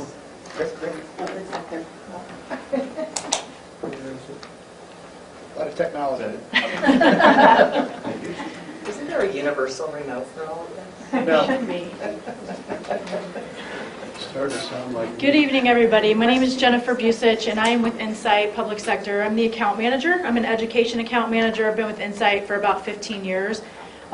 This is Tony Monroe. He is my absolutely amazing data center specialist / pre-sales engineer, if you will. So I guess before we jump into our agenda tonight, I just want to say a huge thank you to everybody for the opportunity to be here. We could not be more excited and more honored to be selected as your vendor. It's really funny. Historically speaking, Insight has not done a ton of business with the district. So when this opportunity landed on my desk a few months back, I wasn't even sure if we were going to respond. I knew we had a really great story to tell, so I cannot say thank you enough to Monica and Pete on the IT team for taking that initial 15-minute, 30-minute phone conversation with us to answer a lot of really great fact-finding questions that ultimately takes us to where we are tonight and the solution that we're going to present to you. So thank you guys for that. Now, so here's our very brief agenda. I'm just going to give you guys a quick overview of Insight for those of you that don't know who we are or what we do. And then I'm going to turn it over to Tony, who's going to summarize the project, just give you a little bit about how we came about, what we're going to be doing for you, and how we're going to do it. And then we'll open that up to any questions that you guys might have for us. So who is Insight? I think this slide here really does a great job of depicting what we do and who we are, and ultimately saying that we are a very established organization. $6 billion company. We are based out of Tempe, Arizona, 6,000 employees worldwide. And at the end of the day, I think this just really states the fact that we are going to be here for you today, but we're also going to be here for you guys going forward in any future endeavors that we might come along together. We truly believe that we know the education space, and transformation in the classroom absolutely starts with Insight. It's been really exciting to sit in the back of the room tonight and listen to some of the projects that you guys have going on. Data storage up there in the upper right-hand corner, that's where we come in and the project that we're going to be doing with you, but listening to some of the things that you're doing around wireless infrastructure and implementing that into your classroom, and from what I understand, it's been a long time coming, so that's super exciting. But these are just some of the other things that we do. Devices. If you guys are looking at one-to-one initiatives, bring your own device. How can we help support you on that, even if it's Chrome or a Windows device for students and teachers? Data privacy, making sure that when these students access the devices that they are not accessing things that they shouldn't be doing, that their information is secured within your network. Our services delivery organization, helping you guys assess and then ultimately implement and manage the solutions that we put in place. So very brief overview of Insight. You mentioned the contract vehicle. I think it's obviously hugely critical in the public sector to make sure that the contracts we use are competitively bid. We have several contracts on state of Arizona, but we ultimately selected U.S. Communities Partnership for you guys in this project because it is absolutely competitive and it incorporates our entire portfolio from a hardware, software, and then services perspective. So any questions that you might have on that, I'm happy to answer for you.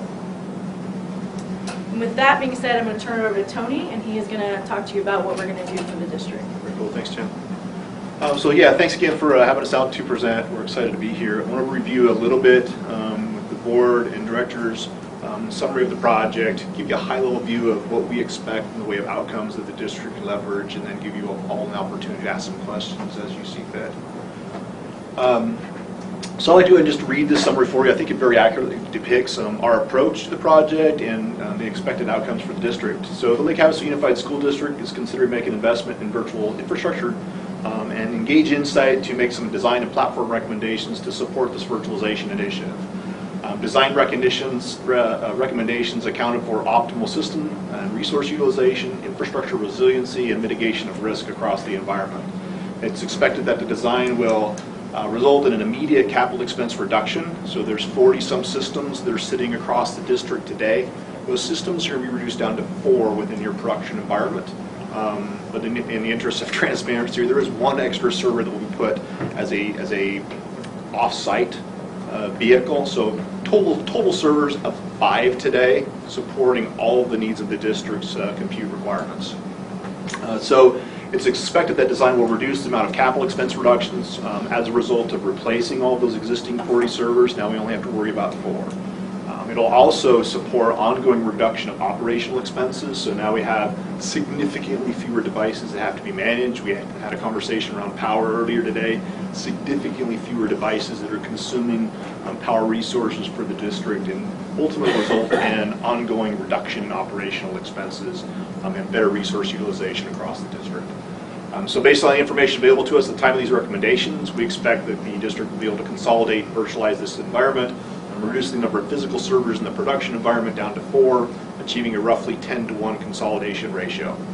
We find that an investment in virtualization strategy is a worthwhile pursuit by the district, and it's anticipated that the Dell platform will help the district consolidate a considerable number of existing and expected future workloads, thereby increasing system utilization and providing a layer of application availability, business agility, and stability not present in the environment today. So at a high level, looking at the district today, so this is kind of a diagram that identifies the 8 different campus locations spread throughout the area.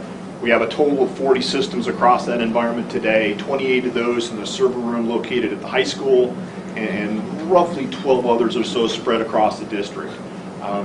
Those servers are the ones that are in question, expect to be all consolidated at the high school location itself. How it will look is something along these lines. So at the top we have each one of the district offices and school campuses, all connected via this fiber network to the high school, which will be the production data center, where we'll have your new core that I guess I'm understanding is being implemented in the near future, new connectivity out to those outlying campuses. And here's where we'll have the new virtualized infrastructure. So we'll have a new Cisco 4500 core switch. We'll have a pair of Dell networking 10 gigabit switches, capabilities there. We'll also have 2 compute chassis that will be populated with a total of those 4 servers that I mentioned, with an additional expansion bays built into them to support future growth requirements. And then a new storage array that will actively support high availability across those applications and services for that virtualization cluster. So that's kind of it in a nutshell. From a backup perspective, one of those 4 servers recommended will be a physical box as the design currently stands, and that will be support backup of critical data systems for the environment. And if you notice over on this top right, I've identified Starline Elementary as the potential target. It could be any one of them for offsite. So the idea will be backing up data locally on an ongoing daily, weekly, monthly basis, making sure that we're accurate at protecting those data workloads, and then eliminating tape and management of tape across that environment, and then by policy being able to replicate those backup jobs to an offsite. So if you were to have some sort of critical outage or failure at the high school location, you'd be able to recover that data offsite built into the system itself. Any questions so far? On the backup portion of this, the offsite, will the offsite be able to go live for a period of time? So potentially. There is just one server at the offline site, so it will be or could be spun up as a physical machine or a virtual machine. It has the potential capability of supporting a limited number of workloads, but realistically, without having an understanding of exactly which critical workloads were important in the case of failover and whatnot. But let's say we need a file server, and say the Exchange server, to support a minimal workload in a short term. It's potential that it could, for sure. Okay. Yeah. Sir? Knowing what you know about our needs right now, if we projected this out 10 years to see if this will meet our needs throughout the future. Yeah, I mean, I know it might meet our needs today. Will it meet our needs 10 years from now? So to the extent that's possible, yes. So the blade chassis that hold the server environment as well as the storage array certainly have the capability to support today's immediate requirements, but are also scaled to support longer-term technology requirements. So that being said, technology changes very, very rapidly. It's conceivable that we could have such change in the next 5 or 6 years that we may want to completely abandon this and go in a different direction. You know, it's hard to say what will happen there, but to the extent that that's possible, yes, we've gone to great lengths to ensure that this is all scalable to support current and future requirements. What do you expect the lifespan of the system to be?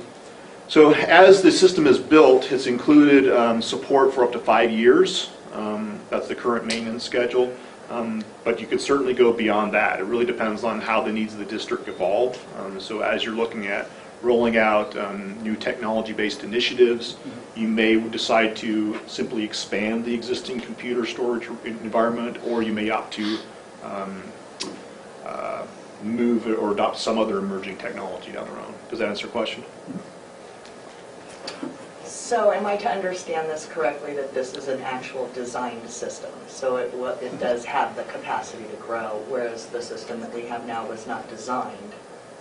Am I understanding Yes, that ma'am, properly? because right now you have 40 standalone systems spread across the district. Neither one of those systems really, the resources on there in the way of CPU, memory, disk resources aren't really being able to share anywhere across the rest of the environment. And typically what that means is we've got these pockets of resources that are spread throughout the district that we can't make any use of. So by virtualizing all that environment, consolidating the systems from 40 that are distributed across the environment down to the 4 that I referenced in the production environment, we enable to A, get better resource utilization across that environment, and then we'll work with Denise and her team to identify how, where, and when resources are currently being consumed across that environment. And then because of this virtualized environment, you also achieve the ability to have those applications and services portable. So to Mr. Madsen's point, we can now move them to another site and very easily spin up those resources. Does that answer the question? I just wanted to hear you say yes. So that's the logical design.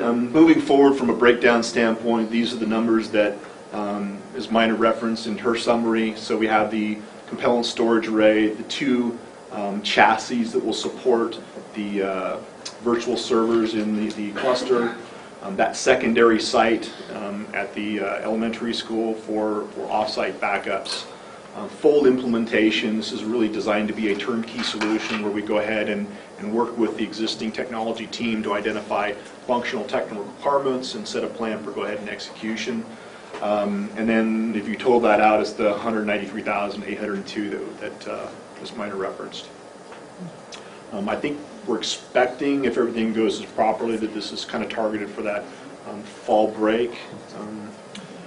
That being said, there's a lot of leeway with this, so if the board decides to move forward with the project, then we really have a lot of flexibility in that we're not going to just completely destroy the existing environment. We're going to stand up the new environment, get everything solid, burnt in, and then if the timing is correct, we can potentially do this all over a weekend or a period of fall break. If that's not possible because of delays in other projects or resources or whatnot, then we can simply put it into phases, right? So phase it over a couple of weekends, and once that environment is spun up and everything's stabilized, then we can slowly start to worry about dismantling other equipment. And when it comes time to do that, we can also help you with disposal of that technology in environmentally sound manner. And there's a bunch of data that you can review on the off time if anybody has any specific questions on resource utilization and how we came to the actual designs itself. That's all there for your reference too. So I don't know if you know this, if the high school is going to be the hub, which I'm assuming you've been on a tour, what's the environment for that like at the high school? Where is that going at the high school? I mean, you don't have to give me a location, but what does it look like? Is it a secure? It's a closet. There's not a toilet in it, so we're good there.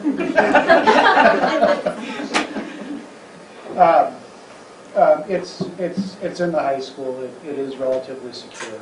There are probably some things that we can look at as we start to look at E-rate and some of that to not only add a little bit of security to that, but also when we start talking about power and things of that nature, we may want to talk about that a little bit. But overall, it's going to go into a very quiet little corner of the high school and just hide away. I'd like to add a lot of security to it. As far as the security piece, there is a cyber key on that room, and there's only 4 of us on the high school campus that have access to that room. So you have to go to the main office and find one of our sets of keys to be able to do that there. Okay, thank you. Just so everybody knows, when we talk about virtualization, I'm just going to throw this in. Think of the server as a big shipping box, and all we're doing is we're taking those existing servers that we have and we're making smaller shipping boxes and stacking them inside the big one. And if it breaks, we can take the information that's in that shipping box, put it to another big shipping box, and keep going. So when you start talking about redundancy, backup, disaster recovery, business continuity, all the things that you really want out of a good network system, that's what we're accomplishing with this. Security as well, yes. Modern operating system versus 3 or 4 generations back. So it's a big leap forward. Doesn't mean we're done. It means that we're taking a big leap forward in this, and it's going to be good.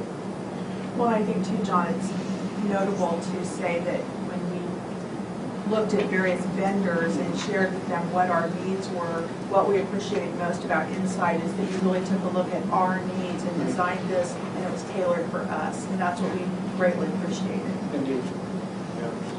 And I think in addition to what we talked about in the way of benefits so far, the other key benefit I think that we'll get, aside from capital and OpEx potential reductions, is the increase in service levels. So not to say we're never going to have an outage, but the likelihood of that outage actually impacting the district's ability to deliver on its educational vision gets significantly reduced as a result of leveraging this virtualization technology that Mr. Batchman was just referenced. Thank you. Thank you. Definitely appreciate it. There's no other questions.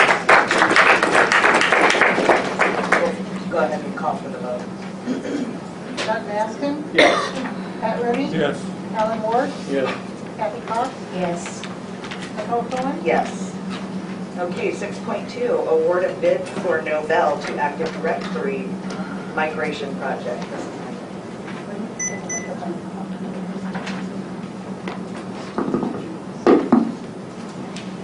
Madam President and members of the board, it is recommended the governing board award the bid for the Novell to Active Directory migration project to Dell EMC in an amount not to exceed $295,200. For many years, Novell Directory Services has lacked functionality and development, while licensing costs have continued to rise. The purpose of this project is to modernize and migrate our network directory authentication. This is a mouthful. System from Novell Directory Services to Microsoft Active Directory. The scope of this project includes assessment of the current environments, design of new directory architecture, and implementation services. Completion of this project will unify our directory systems under a single framework, providing improved management of user accounts and network resources, as well as increased capacity for system integration and compatibility, resulting in greater IT security and administrative efficiency. On June 1st, 2017, district staff began soliciting proposals from qualified vendors to design and manage our migration from Novell to Active Directory.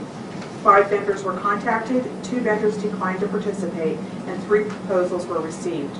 On June 29, 2017, representatives from 2 vendors presented their proposals to members of the LHUSD Tech Department, and 1 proposal was later presented via email. All 3 proposals were further refined, and on July 27, 2017, district staff met to review final proposals. Dell EMC is on state contract as presented. If approved, funding for this project will come from the sale of school improvement bonds as outlined in the Citizens for Havasu Schools document titled Allocation of Capital Improvement Expenditures. This item has been reviewed and approved by purchasing, and additional information was emailed to the governing board. Thank you.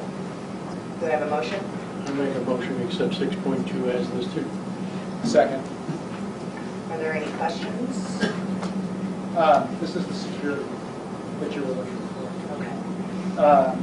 Does this also fix when you log on to the email? Yes. Yes, this will fix that as well. No one wants to talk about email today, right? We have a little issue today. I saw. Well, I think that's why it's so great that it's happening today. It's so appropriate. What this does is this takes our network, which is right now you've got a set of containers, you've got an email server, you've got a login system, and they're all kind of a disparate thing. This is going to take everything that's going to put it under one umbrella, one login point. But it also then moves everything up to a modern platform and starts to dial in the security a little bit finer. And just we had a question earlier about local contractors. This is what I do for a living. And the district network, just to give you guys some scope, is around 3,000 workstations and around 6,000 users, in rough numbers. And so if you put a budget of time on a project like this and you said, okay, I'm going to go and I'm going to give 15 minutes for every one of those 9,000 points to accomplish something, because that's really what you're talking about here, to do a turn on something like this. With a tech staff of 4, you can't do it. That's internal. Now when you go external and you start talking about the size of workforce you need to do something like this, it grows exponentially. And so there's not a firm in Mojave County that could tackle this, nor could we equip with the personnel in Mojave County enough available temporary employees to the district to even start to accomplish this. So this is one of those projects in the bond that you really do want into a large outside company. But also going through this, Dell EMC was also the most defined in their response to the district as far as what their scope of work was, and it was also the most complete. So that's why you see Dell EMC in front of you today, because they literally laid it out piece by piece, section by section, and did the job. So that's my 2 cents. Thank you. I appreciate that. If there's no other questions, we'll call for the vote. Pat Rooney? Yes. Alan Ward? Yes. Kathy Cox? Yes. John Gashman? Yes. Nicole Cohen? Yes. Item 6.3, the resolution and borrowing request to Wells Fargo Bank. Mr. Murray? Madam President, members of the board, it is recommended the governing board approve and sign a borrowing request to be forwarded to the Mojave County Treasurer, along with a resolution authorizing the request. The Mojave County Treasurer has requested the governing board approve and sign a borrowing request to Wells Fargo Bank for a credit line in the amount of $1 million. This request replaces the letter of declaration approved by the governing board in past years. It is not anticipated the district will be required to borrow funds from Wells Fargo. However, this paperwork must be in place in case that becomes a necessity. Also attached is a resolution of the board authorizing the borrowing request. Both documents have been reviewed and approved by legal counsel, and a copy of the approved revolving credit agreement was provided to the governing board by email. Thank you. Do I have a motion? I have a comment. No? Motion How about a motion and then we'll discuss it? I move that the board approves opening a credit line with Wells Fargo in the amount of $1 million. Second. Any discussion, Mr. Ward? Yes, I spoke to Mr. Murray about this, and I'd like to ask him to report to us in the future. We might need an agenda item. I want to know if this has to be reported to the board when an emergency draw is taken off of this $1 million, and if there's a policy in place to ensure that. If there isn't a place, we need to address it with that. I will address that. I have a note here that I will check policy and any applicable statute that addresses that question and your concern. But I did mention to Mr. Ward that should that not even be in place, should that not even exist or be a requirement, that as far as I'm concerned, a best practice would be that should that occur, that we have to tap into that line of credit, that I will make that known to the board so that you are informed. And trust me, Mr. Murray, we're not questioning you at all. I'm looking 5-10 years down in the future when maybe Miss Minor's in charge. Then I want the money watched very closely, right? He actually said, if you're not here next year, I said, do you know something? So I will get that information from the board. Thank you. I appreciate that, and Mike did tell us, for those that weren't in the work session, that he would share that with the board if that ever indeed happened. But this is really this is really kind of just a housekeeping backup, and I don't know that we will have to use that. So It's a state requirement. it is. That too. That's important to know. All right, if there's no questions, we'll call for the vote. Alan Ward, Yes. Kathy Cox, Yes.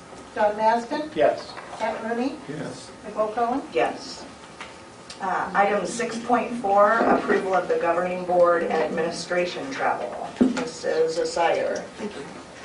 Madam President, members of the board, it is recommended that the governing board approve that Nicole Cohen, board president, John Masden, board vice president, Pat Rooney, board member, Diana Asire, superintendent, and Denise Minor, director of personnel and technology, travel to the Arizona School Boards Association, which is referred to as ASBA, annual law conference on September 6th through 8th, 2017, at the J.W. Marriott Desert Ridge in Phoenix, Arizona.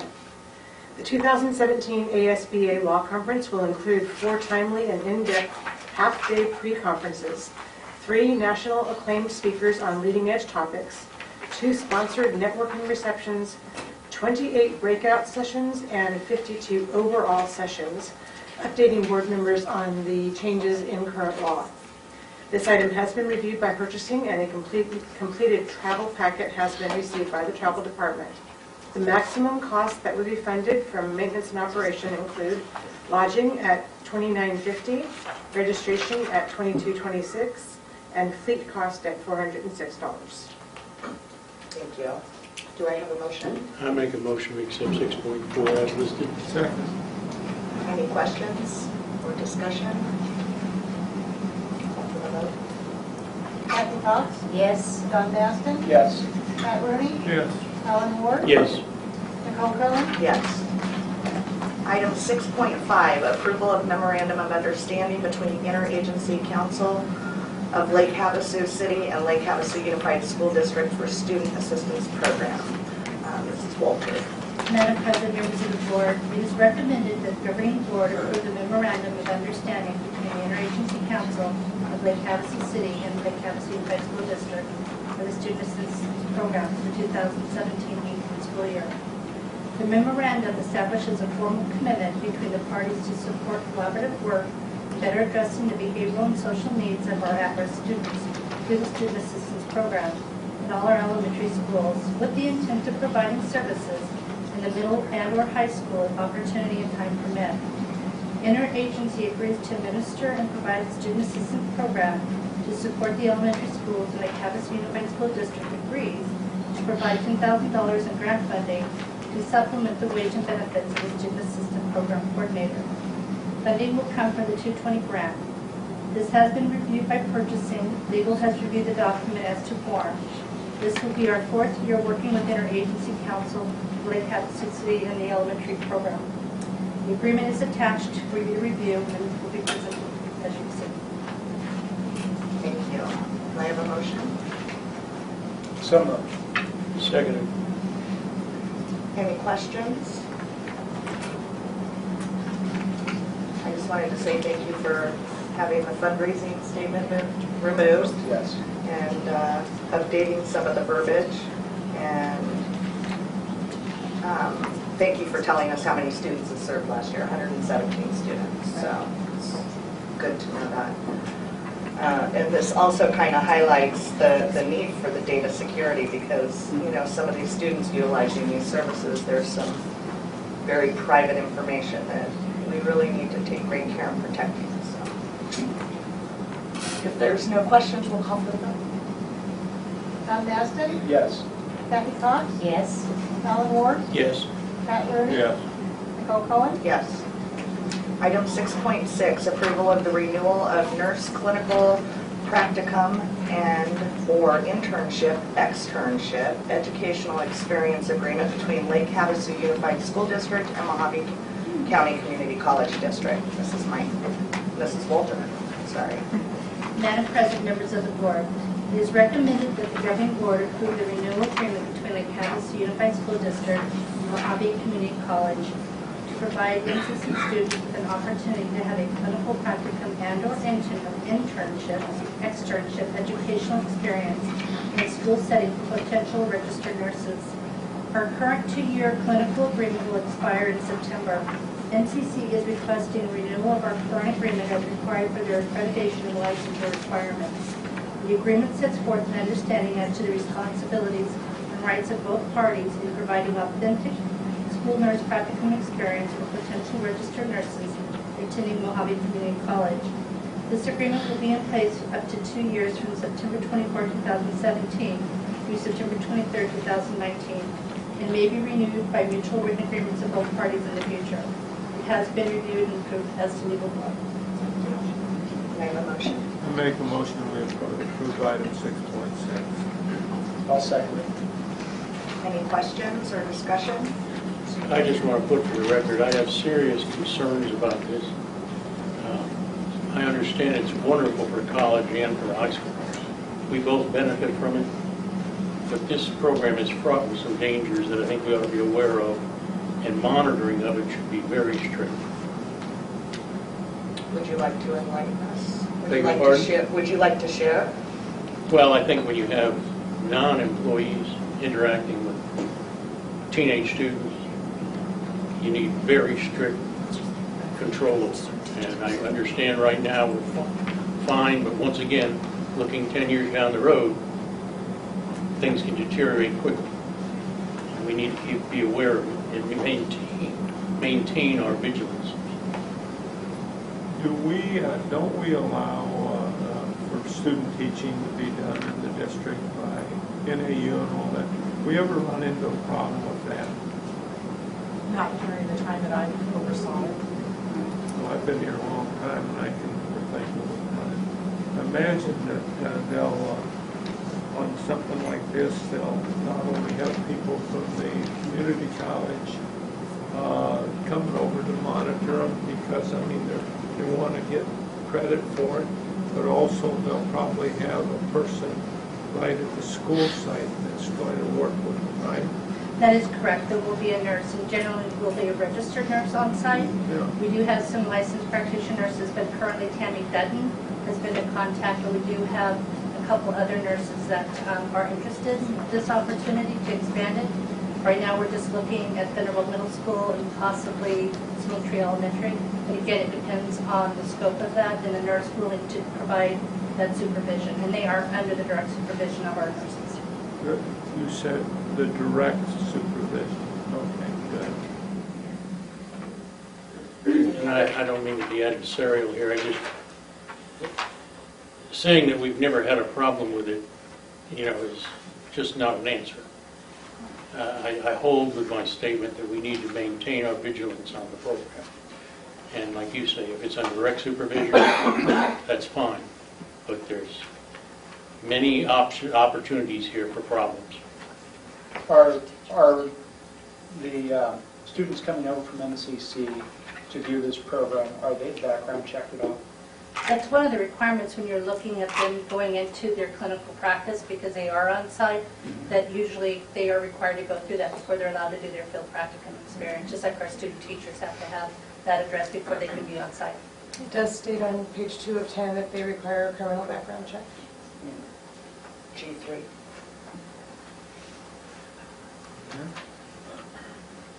That answers that question. Any other concerns or questions? Call for the vote, Carrie. Chuck Rooney, Yes. Alan Ward, Yes. Kathy Cox, Yes. John Gaston, Yes. Nicole Cohen. Yes. 6.7, approval of pay for performance plan for school year 2017-18. Mrs. Steiner.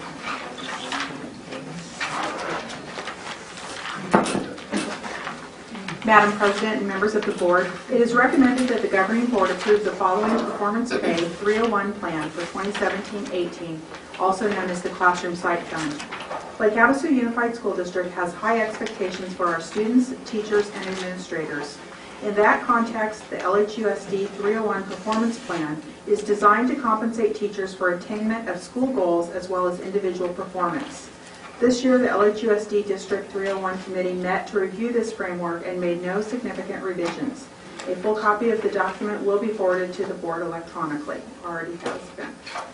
Members of the LHUSD District 301 Committee for 2017-18 are Administrator Jamie Vesta, Havasupai Tiffany Berry, Jamaica Jamie Hammer, LHHS Chris Gary and Erica Washington, Nautilus Amy DuQuoit, Oro Grande Leanne Grogan, Smoke Tree Tamara Yates, Starline Melissa Waller, Thunderbolt Nisa Harris, and the District Denise Miner. Thank you. Do I have a motion? I make a motion to accept 6.7 as listed. I second. Any questions or discussion? Denise, the way that we distribute 301 money, is that our system alone, or is this basically a statewide style of distribution? I'll let Mike answer that as the distributor. Yeah, it follows the state model. There's a requirement of funding Fund 11, 12, and 13, and there's specific percentages in which those funds are allocated. But, I mean, as far as criteria, we've got a list of criteria to attain access to those funds. Is that the same in every school district? Do some school districts just pay this out? There is a requirement when it comes to Fund 12 for performance pay. It actually is specific to, that actually refers to and is very clear that there has to be an assessment or a performance measure. Okay. So Fund 12, which is most of, I believe if not all, of what's here, this is actually pointing to Fund 12, the performance side of things. This is definitely in line to what is actually in the USFR, which is an Arizona accounting manual in which we follow and which documents what funds are supposed to be allocated where. That Fund 12 does specify a performance measure, and that's what this... Now, the amount may differ because many of the school districts choose to give a flat amount of, say, $2,000 for that performance pay money, which we choose to give the majority of it to our teachers. All of Fund 12 goes to teachers. There are other districts, like Mrs. Miner said, that they may put 301 just in their base salary, and that's just included in their base salary, and that's it. But our district does give 100% of Fund 12 to teachers, plus the taxes and those types. And just to clarify, for me, is it Fund 11 or Fund 13 that distributes to the benefits? 13. So I do have to just point out that all staff benefit from Fund 13, even though the purpose of the performance was for teachers. All of the staff benefit from Fund 13. So all certified staff who actually qualify for 301 funds. So not our support staff. There are other certified staff members who do not. Well, when it comes to the insurance portion, I'm talking about EDT. Yes. When it comes to the Sorry, insurance I didn't say insurance. I meant to clarify, EBT. It provides a support to all staff, even though those funds are allocated and they are used to help in the compensation package and reducing the insurance cost by way of those who qualify for those 301 funds. So overall, everyone benefits because of the certified staff who qualify for 301, and a portion of that money is actually used to help pay down or help support the EBT. In reality, everyone benefits in the overall picture of things. Everyone benefits because of those contributions through $301. Right. So, yeah, I technically, understand, but he was asking about what's required. That's not a requirement. Right. We decided to do that as, or you decided to do that as a district long before I was here. I made the motion, but along with what John said, I do have some questions about whether we're accomplishing our purpose. But this is my first year, we'll see how things turn out. I'm simply saying that we talk about a matrix, we talk about excellence, we talk about, but some of those are very subjective. And I can see why some school districts simply give the money to the teachers. If you can't accurately judge what the results are, then there's a real question. But I think it's important enough that we approve it, but then we need to review it. Well, I think it's important to remember that part of this is based on each of the school's site goals, which are attributed to the areas, the content areas that they're looking at improving. So, those pieces are measured at each of the sites through pre and post tests and so on and so forth. So, the rubric itself is the individual piece that the teachers fill out, but, there are various pieces that are measured. It may be perfect. I'm just saying that it's the type of program. Nothing's perfect. We need to make sure we're accomplishing our goals, that's all. And the site goals will come out in September. Okay. I just had a comment to John's question. I think you're referring to the individual performance packet that the teachers have to fill out each year. Is that what you were going for, or? No, actually, Okay. it was much simpler than that. And there's a part of this that's defined in the USFR, and there's a part of this that's a very subjective, where the district gets to make some decisions on how that 301 money gets distributed and spent. Correct.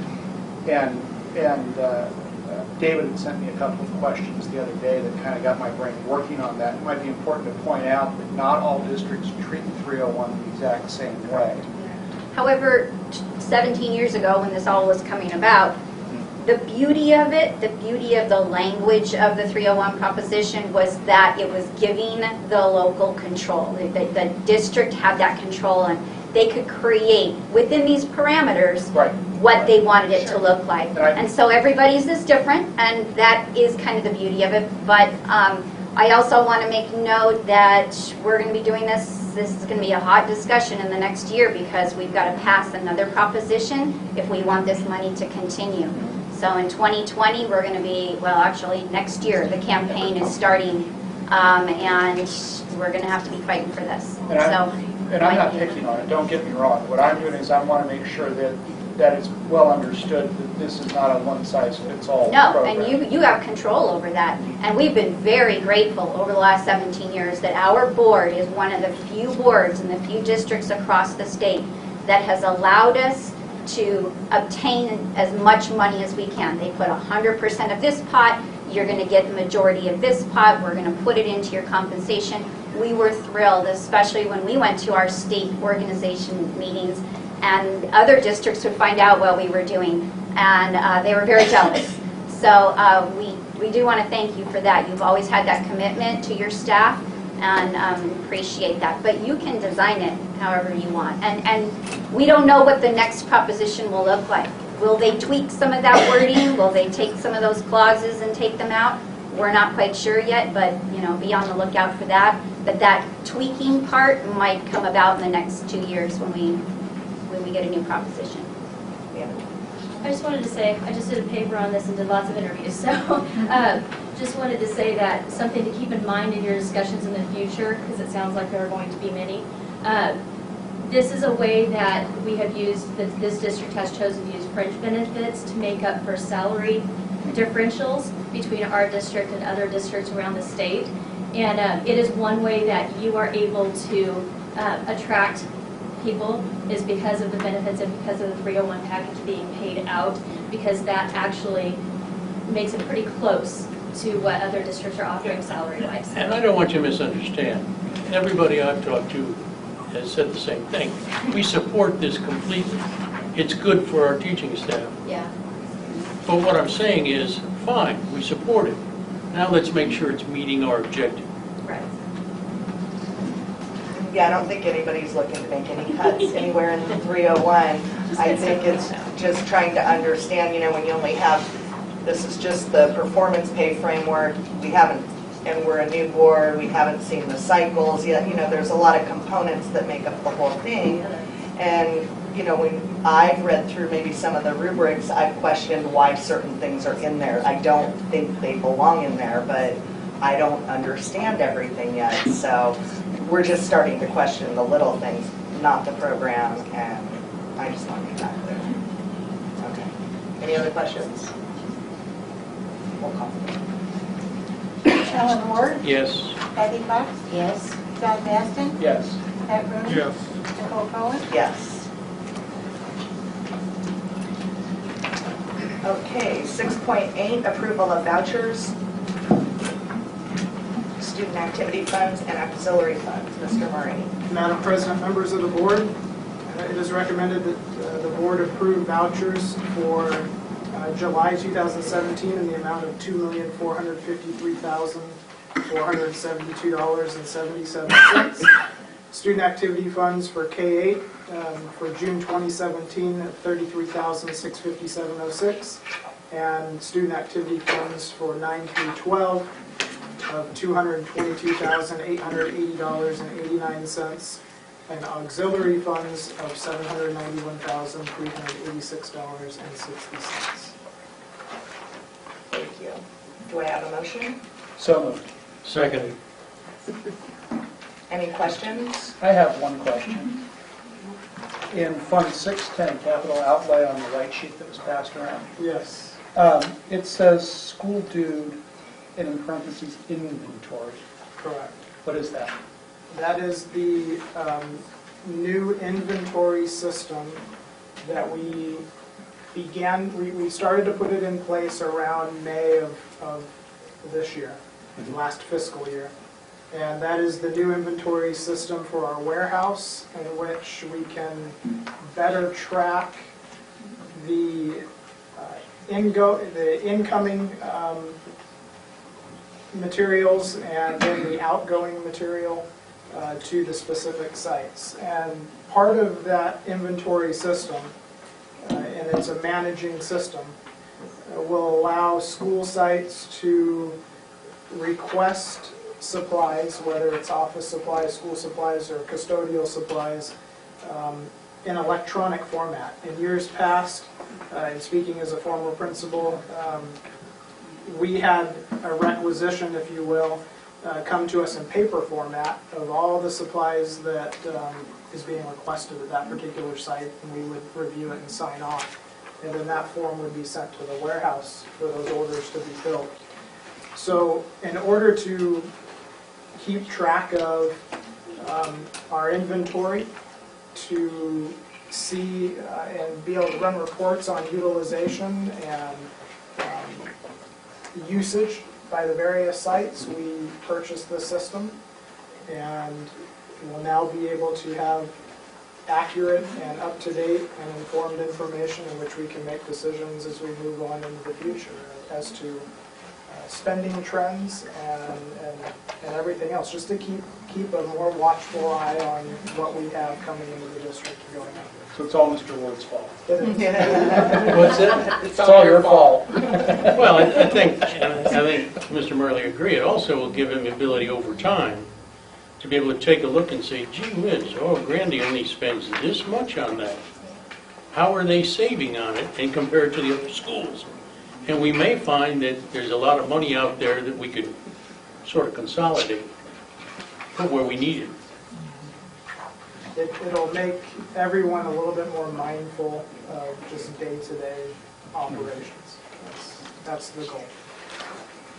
Does this system also allow, once equipment gets to a school and it's assigned to a staff member, tracking at that point, so when the staff member moves or retires, that we know where that equipment is and it gets turned back into us? Or is that internal to each school? That will be that's a little different system. We currently have something like that in place, but it's, again, I have to review the efficiency of what we currently do. This is more, if you think of a warehouse, just more of almost like an Amazon type No, of I understand that experience. piece of it.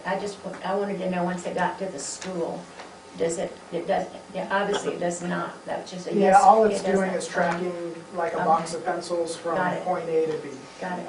Thanks. Now I can look into the capability to see if it's actually able to track, more of our fixed assets, if you will. There might be a component to that where we can actually track those fixed assets, so that way, if a laptop, let's say, is assigned to a teacher and then they move from one building to the other, like you're talking about, if I can look in to see if this particular system has the capability of doing that or the capability of expanding to Okay, that. good. There are other systems out there that we are looking at as far as a more global need for the district. So we're also looking at other systems as well. Thank you. We want something that's comprehensive. Any other questions? Terry?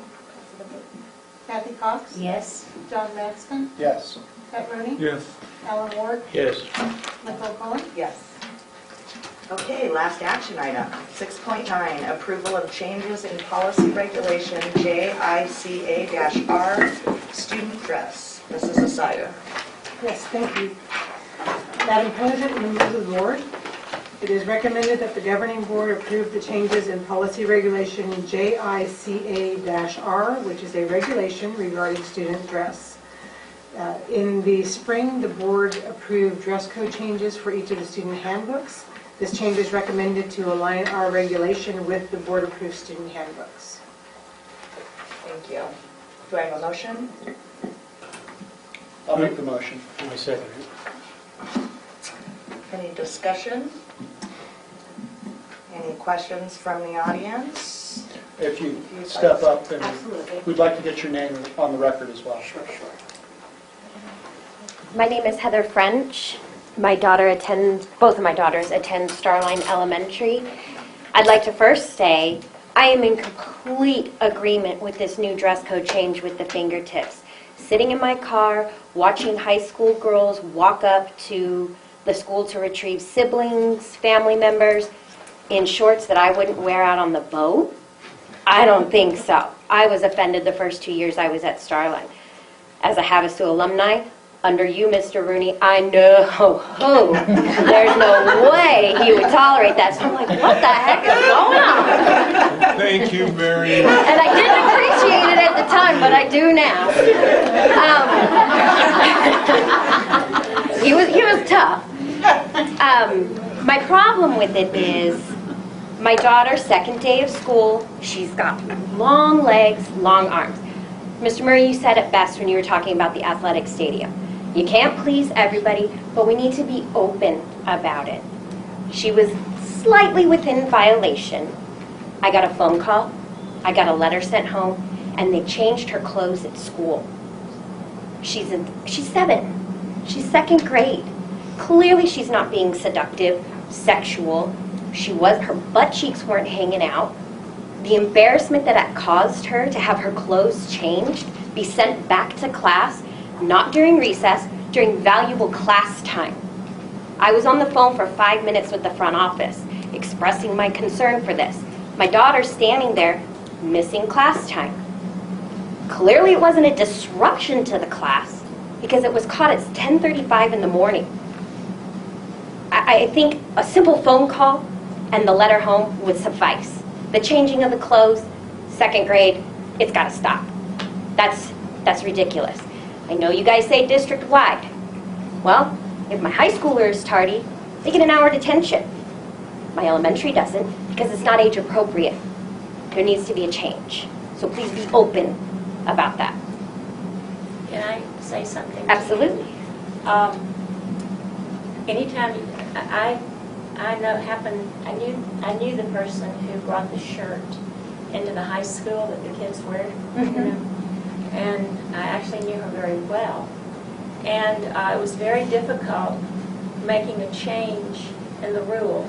And once you do, you have to tweak it and do this. And what we're going through right now is very, very typical. I understand, and I could be wrong, that the high school has kind of settled in to, you have to do the fingertips. But the main issue is, did you notice that the cheeks were hanging out? Could you see the cheeks? Now, we don't want to ask until there's no male administrator who wants to ask kids to bend over. Absolutely. To do that. And no female administrator wants to do that either. So if you don't see the cheeks, what I'm understanding is the high school is kind of settled into, there's no reason to send this student down just because the situation, like with your daughter, where her arms are long. Now, and legs. And legs. I mean, it's very hard writing a rule like this and then figuring out a way to enforce it. And I sympathize with you on that. And so after it happened to my daughter, I took complete action. I went and cleaned Havasu out of Bermuda shorts, which, by the way, are still too short for her long legs. I mean, the Bermuda shorts come all the way down to here, and her little arms are just too long. Right. You want to pop me for that? I'm sorry, I'm going to be standing on somebody's desk for that, because I just can't do it. I just can't make her arms shorter and her legs shorter. I'm trying. And I'm not going to put her in jeans in 109 degrees with 25% humidity and go play out on the playground. I just don't think that's fair. So I sympathize with you in having to try and make everybody happy, but let's be reasonable. But can we be reasonable where I get a phone call home and or a letter, but not have to change her clothes, send her back to class so that she's embarrassed when clearly I'm the one making her clothes selections? I would imagine that at your school, that your daughter's teachers and the people who see her on a daily basis are going to begin to understand that she's not violating the rule, because the rule is not really to have a rule about the, although it's written that way. Well, that's how it was enforced to me. But what I'm saying is, I think you'll find an adjustment will be made, and people will start catching on and be more reasonable. They're not having a problem with your daughter.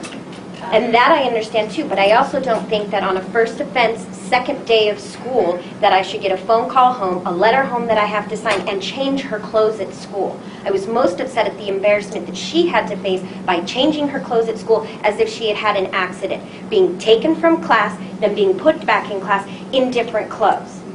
And anybody who knows me knows I take pride in making sure that my children are polished when they go to school. And it kind of offended me because I comb their hair. I mean, not to try and be funny, but when the kindergartners were only going to school till 11 o'clock, I'm like, it's not worth the hairspray I'm putting in our hair this morning to go for that many hours. But I take pride in my children's clothes. The standard tops. I have not had to buy my second grader a brand new standardized t-shirt because the smalls that I bought her in kindergarten, she's still swimming in because she's petite and she's lengthy. So, I mean, nobody offers extra smalls. You guys are telling me, the fingertips. I hope there's a change in that. I tried to correct that and work with you guys on that by going out and buying the Bermuda shorts.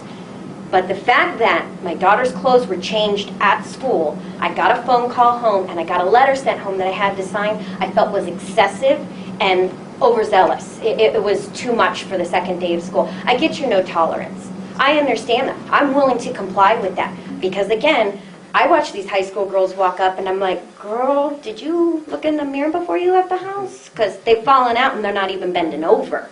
I was offended. So I'm in complete agreement with the rule. I don't think that they should have to change their clothes in elementary school. I don't think they should have to do that. It's ridiculous. If her butt cheeks were hanging out, at the high school, change them at the high school. They make their clothes selections. I still make my children's clothes selection, and she's the one that got the brunt of it. So I think it was a little excessive. And I think what you're saying is part of the educational process of educating us to how this is playing out. I think myself that what you're saying is reasonable. And the only thing is, if I would say, is that your child had not changed her clothes. You had, when you went up there as a mom, you could have said, well, you'll come in the office, in the nurse's office, and bend over, and let's see. I tried that over the phone because on the inside of her shorts there's an elastic band with a button. I asked the staff, and she had a belt on that day. Lower her shorts, take the belt, and wrap it around her waist so she would be within compliance and could get back into class. They called me back and said, oh, no, she's not. I did it when we got home. She was well within compliance. She has a high waist, so I knew that they were pulled all the way up. Just pull them down on her little hips. Nobody wanted to do that. And maybe they did, but they didn't think she was within compliance. I don't know. My eyes weren't there. But I know when I got her home, I pulled down her shorts, tied her belt around her waist, and she was within compliance. So I tried to do that. I tried to resolve it so she could get back to class. But their resolution was to change her clothes right then and there at school and embarrass her on the second day of school. And I don't agree with that. My husband was very upset with that. If he wasn't at home tonight with our girls, he'd be here with me right now. That's what he was upset about. He agrees too with the rule. It needs to change. I mean, we got to have some kind of modesty. I mean, it's bad enough the lake, but now it's in our schools. I agree with the rule. I appreciate the rule. I don't appreciate you making me change my daughter having to change her clothes at school. That's what I was upset with. I'm sorry that your daughter was embarrassed. I really appreciate you coming here without your small children to have this. Oh, absolutely. Really we try not to that. talk about it in front of her because I don't want her to think it's her fault or that she was in trouble for anything. It's Sure. me. I think that the reason for the fingertip rule after, and I know a lot of people looked at a lot of different policies across the country, is because it's the easiest one to enforce on the spot from a mile away. I mean, it just is. Nobody wants anybody bending over. Nobody wants anybody between anybody's legs with a ruler. Nobody wants to do that. And the problem, if you don't enforce it in elementary school, the way I'm seeing it is then they feel entitled to wear shorts. No, and I'm that are for super enforcing short. it in Right, elementary okay, school. okay. But just don't change my daughter's clothes at school. Send her back to class and be embarrassed on the first offense. Send a letter home to me. Clearly, I will know. I'm not sending her back in those shorts. Second offense, those same shorts show back up at school. Guess what? You got to go change your clothes. And I wish every parent was like you. I really do. Thank you. I wish appreciate every that. parent thought that way. That is not the reality. Parents don't all think that way. And so I appreciate the fact you don't have the conversations in front of your kids. God bless you for that. I mean, seriously. And I'm sorry that she felt embarrassed. We really tried to make sure that it was out. It was on Facebook. It was on the newspaper. And so that everybody could be prepared for that. There's always going to be kids that it's going to be harder to find clothes for. Absolutely. I'm not sure what the measurement is. I'm not sure what, I mean, it sounds like there's kind of a semi-solution if that really makes her within compliance with her Bermuda shorts. But the purpose is not to embarrass any, especially small children. It's not to embarrass any children. It's just to have a standard. And there has to be a standard. And I understand that too. And Just like with the tardy. Don't be tardy. No tardy picnics. Right. Be at school. The motivators. I'm there a half an hour every morning early and a half an hour before school gets out so I can get parking at Starlight. So I get there early. My kids have never been tardy, but they don't get an hour detention. Right. The high schoolers do because that's age appropriate. It's not age appropriate to change their clothes in elementary school. It's age appropriate to change it in high school because they're trying to entice. There are hormones going on there. They are being disruptive in class. I don't know how some moms let their girls walk out of the house like that. I really don't. But at 7 years old, clearly she's not being seductive, sexual. Her butt cheeks aren't hanging out. So why are we changing her clothes? Her butt cheeks weren't hanging out. I don't understand why her clothes were changed. Because I think there needs to be some open-mindedness and some tolerance there. She was not within compliance. Great. send the letter home, I'll do what I have to do. Second offense, change your clothes, not first offense. That's my point. I think you brought up some good points, and I think probably the superintendent and the principals will discuss them. That's what I asked. Unfortunately, you got caught in the grinder, but I just want to tell everybody this. I had 6 kids, 4 more daughters. Oh, good Lord. I have 4 grandsons and 6 granddaughters. 2 great-granddaughters, and I've lived all over this country. I have seen this same discussion in every school district I've been in. Every school district. And unfortunately, decisions have got to be made, and sometimes people get caught in them. And I'm not making excuses. I'm simply saying, you brought up a good point. It's a point for people to discuss. But the rule's the rule. We're not going to change the rule. I don't want you to change the rule. Yeah, you understand what I'm saying? Yeah, because I don't want to see that walking across the street. No. But you understand what I'm saying. And like I say, I've seen this in districts throughout the country. I have seen some of the most ridiculous things you've ever seen. And the school districts had to crack down. And they had to pass a rule. And once they passed the rule, people had to live up to it. Now, if you read our mission statement, one of the things we say is our goal is to prepare our students for future life. And in one of the things we approved today, it said that the practice nurses had to meet our dress code. You know, I mean, right. You just have to do that in life. That's what life's all about. And unfortunately, sometimes people get caught. But, and we do appreciate what you're saying. Right. I completely agree with the dress code, and I'm so glad it finally changed. That's not what I'm saying.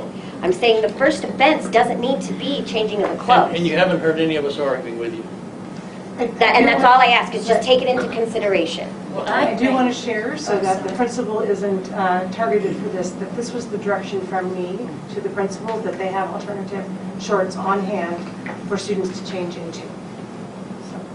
Okay, on the first offense, even though their butt cheeks aren't hanging out? Yes, for anybody who was out of compliance, that we would have shorts available that they would be asked to change. Okay, and I don't agree with that. Second offense I do, first I don't. And I appreciate that. I just wanted you to understand that that directive came from me, that it wasn't just the principal. No, and I never took offense to the principal because everybody kept telling me it's district-wide, it's district-wide.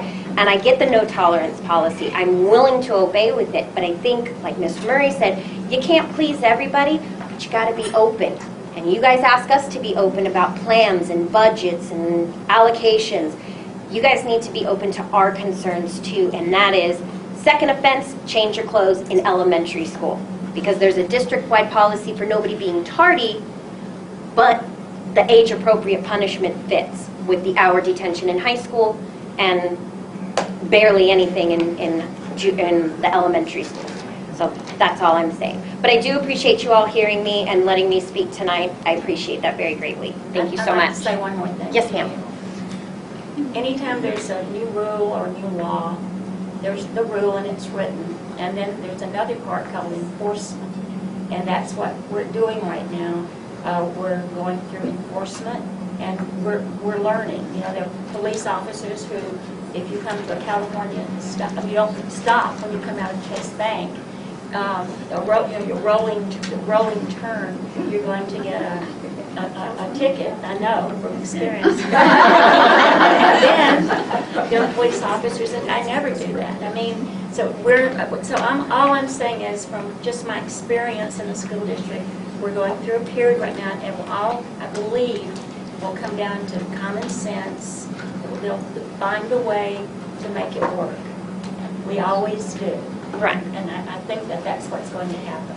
And I appreciate that. And we're just here to express our concern for it. I am so grateful for the new rule, trust me.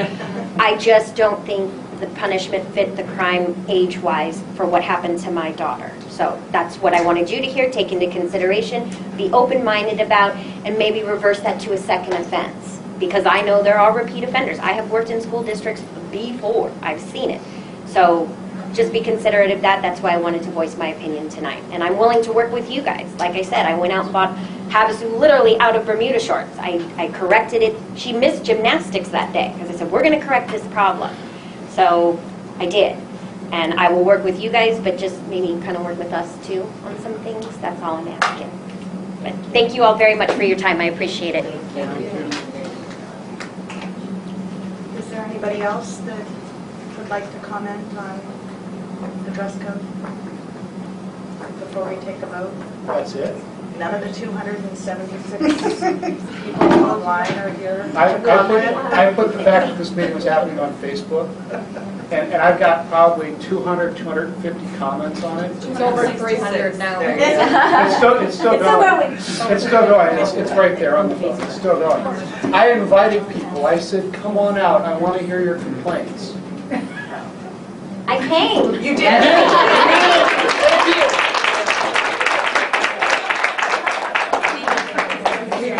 I think if there's nobody else, we'll call for the question. Todd Maston? Yes. Kathy Cox? Yes. Alan Ward? Yes. Matt Rody? Nicole Cullen? Yes. Okay, moving into the informational section. Superintendent. Sire? Thank you. I just wanted to take a moment to highlight the information that was provided regarding donations, gifts to our schools. Again, we talk about how grateful we are. We talked a bit this evening about the bond and all of the things the bond will do, and there are also things that the bond does not cover. And so we greatly appreciate the donations. And Mr. Christensen, I had his name and Brenda's name down to recognize that the Realtors Association dropped off things this week, as he already mentioned. We also had in our donations for August, again, this is 1 month's worth of donations for this fiscal year, $35,500 worth of donations, monetary and physical product. Again, many of these are our PTAs, our PTOs that are providing supplies to their schools and much needed things. We also have many of the, excuse me, the large groups in Havasu that have events that also donate as well. And so, while I won't go through them individually, again, I want to thank publicly all of our community for the support they provide to our schools. It's just incredible for us. Thank you. And I'm thankful for all the directors' reports in the back. Do any of the directors, well, except Brad? Just kidding, he's not here to laugh about it. Does anybody have anything to add? I appreciate the detailed reports from the directors. I do. I don't know if anybody has anything to add. I did want to mention that we did open school this week, and a lot of the people who are in the trenches are in the room. It looks like we had a very good opening, and all of us were in school walking through classrooms, and kids were engaged and learning that first week, first day of school. As far as we can tell, our enrollment's looking pretty good. So I am not going to do like I did last year, report numbers that are non-existent. So I'm going to wait until all of our no-shows are dropped, and then I'll give you some numbers.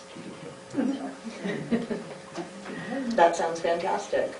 And I wonder, I just can't help but wonder out loud, because when I looked at the numbers, I think that first grade happened to be down, and I wondered if that had been a result of the ESA, and so I'm wondering if that will change. I wonder how the outcomes, I wonder if enrollment will shoot up if there is no. So that'll be fun to watch that in detail. Okay. Are there any updates or comments from the board members? Really? How's the website going? Actually, Gina and I had an orientation meeting with School Insights today. Good. And they were briefing Gina on everything, and she's getting ready to start some migration, and it's going to be really cool. The orientation today was super. What's the timeline of things? I wouldn't be able to tell you that. Gina's working with them on the Excel spreadsheets and all of the things that need to be migrated, and it's hefty. Yep. Hefty. We have a little bit of information up there in that cloud. So there's some things she needs to get straightened out based on how Gary did things. So A lot of work. All right, that'll be exciting. Maybe the next meeting we'll have a better idea of when that'll migrate. Yeah, I think we will, absolutely. All right, if nobody has anything, I don't have anything other than welcome back to a great school year. Oh, There was that other. I'm going now. I'm still part of the governing board though, so I get to make my statement. I have it right here because he stayed the whole meeting. It's right here. I just wanted to say to all the teachers and staff, welcome back, and I think it's going to be a great year, and I'm super excited for the year, and that's all I really want to say. Take care of all those little kiddos. Okay, now we're going to go to call to the public. Our second call to the public. Okay, Mr. Corey, I'm sorry, I can't read your last name. Is it Schnorr? Sure, yes. Come on up. You'd like to speak to us about landscaping and school appearances? Yeah, I don't want to be too long. Everybody wants to get home. I know it's getting late. Thank you. Not to step on any toes. I know the principal of Jamaica's here and the maintenance supervisor. The landscaping and the appearance of Jamaica is horrible. You know, I've noticed as of last year taking my daughter there and picking her up, things are getting kind of, rocks are in the sidewalks, weeds are growing bad. And I know it sounds kind of petty, but in the scheme of things, if that's how you take care of your house, what's the rest of it like? And you know, I voted for the bond and the override, and the big thing was we need to get people here, we need to keep our doctors, our dentists here, and if these people want to stay in town, they come look at our schools. Go look at the backside of Jamaica and see what it looks like. Would you bring your kid to this school and say he's going to get a good education and our schools look like this? I mean, that's your appearance when you come to go look in the backside of Jamaica and just take a look at it. And would you want your house that way? And so it's a small thing, but in the big scheme of things, it goes a lot further in that. So I know the school district is changing with the new money, and I just think if like these projects they were talking about, I'd go out there with my kids tomorrow, pull weeds, rakes rocks, and make this school look top notch. Let's get them where they should be. I hate to sound like, don't take this offensive, me from Orange County. I'm not an Orange County yuppie, but let's make our schools look nice. Let's get them back to have pride in your house and your school. Let's take it, make it, and when your appearance is that way, then the maintenance is going, everything else is going with it. So, not to, I don't know what the word is. I'm not trying to pick a bone. I don't know if it's out of your hands or. It's I'm part sure of our fall project conversation. Yeah, So. like I said, I'm not trying to step on any toes and blame you or blame anybody, but I just think it's like, the other day I saw the maintenance guys, they were trimming one tree in the parking lot. I'm like, all right, cool, they're gonna go take care of their weeds and their rocks. They're gone. I was like, well, what was that one tree doing?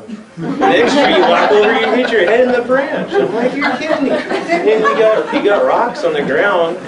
One kid takes off running. That's a trip hazard right there. And it's just, I don't know. Like I said, not to sound like a yuppie and all that. Just basic maintenance. I know. And most of you people in your houses, you don't go out and you don't have weeds to your knees and rocks in your sidewalks. Why would you want that at your school or your kids go? Sure. May I comment? Well, really, we shouldn't. This is a call to the public, and we're really not allowed to respond. But I am going to say, please take a flyer that's up here, and please know that it's on everybody's radar right now. Yeah. Like I said, I'll go out there with my girls and pull weeds and rake rocks. But again, I don't mind doing that. But we're getting away from where our money from the school's going. Again, that could be an extra maintenance guy we can have going out there, paying him, putting money back in our town. So I don't mind doing the work. But we're getting away from, just like the state's taking our money, now we're taking jobs for somebody else where we can be paying them to doing that job. Thank you. Thank you very much. Okay. Do we have any questions from the press? Okay. Do I have a motion to adjourn? So moved. Second. Rudy? Yes. Ellen Ward? Yes. Kathy Fox? Yes. Don Maston? Yes. Nicole Cohen? Yes. Thank you.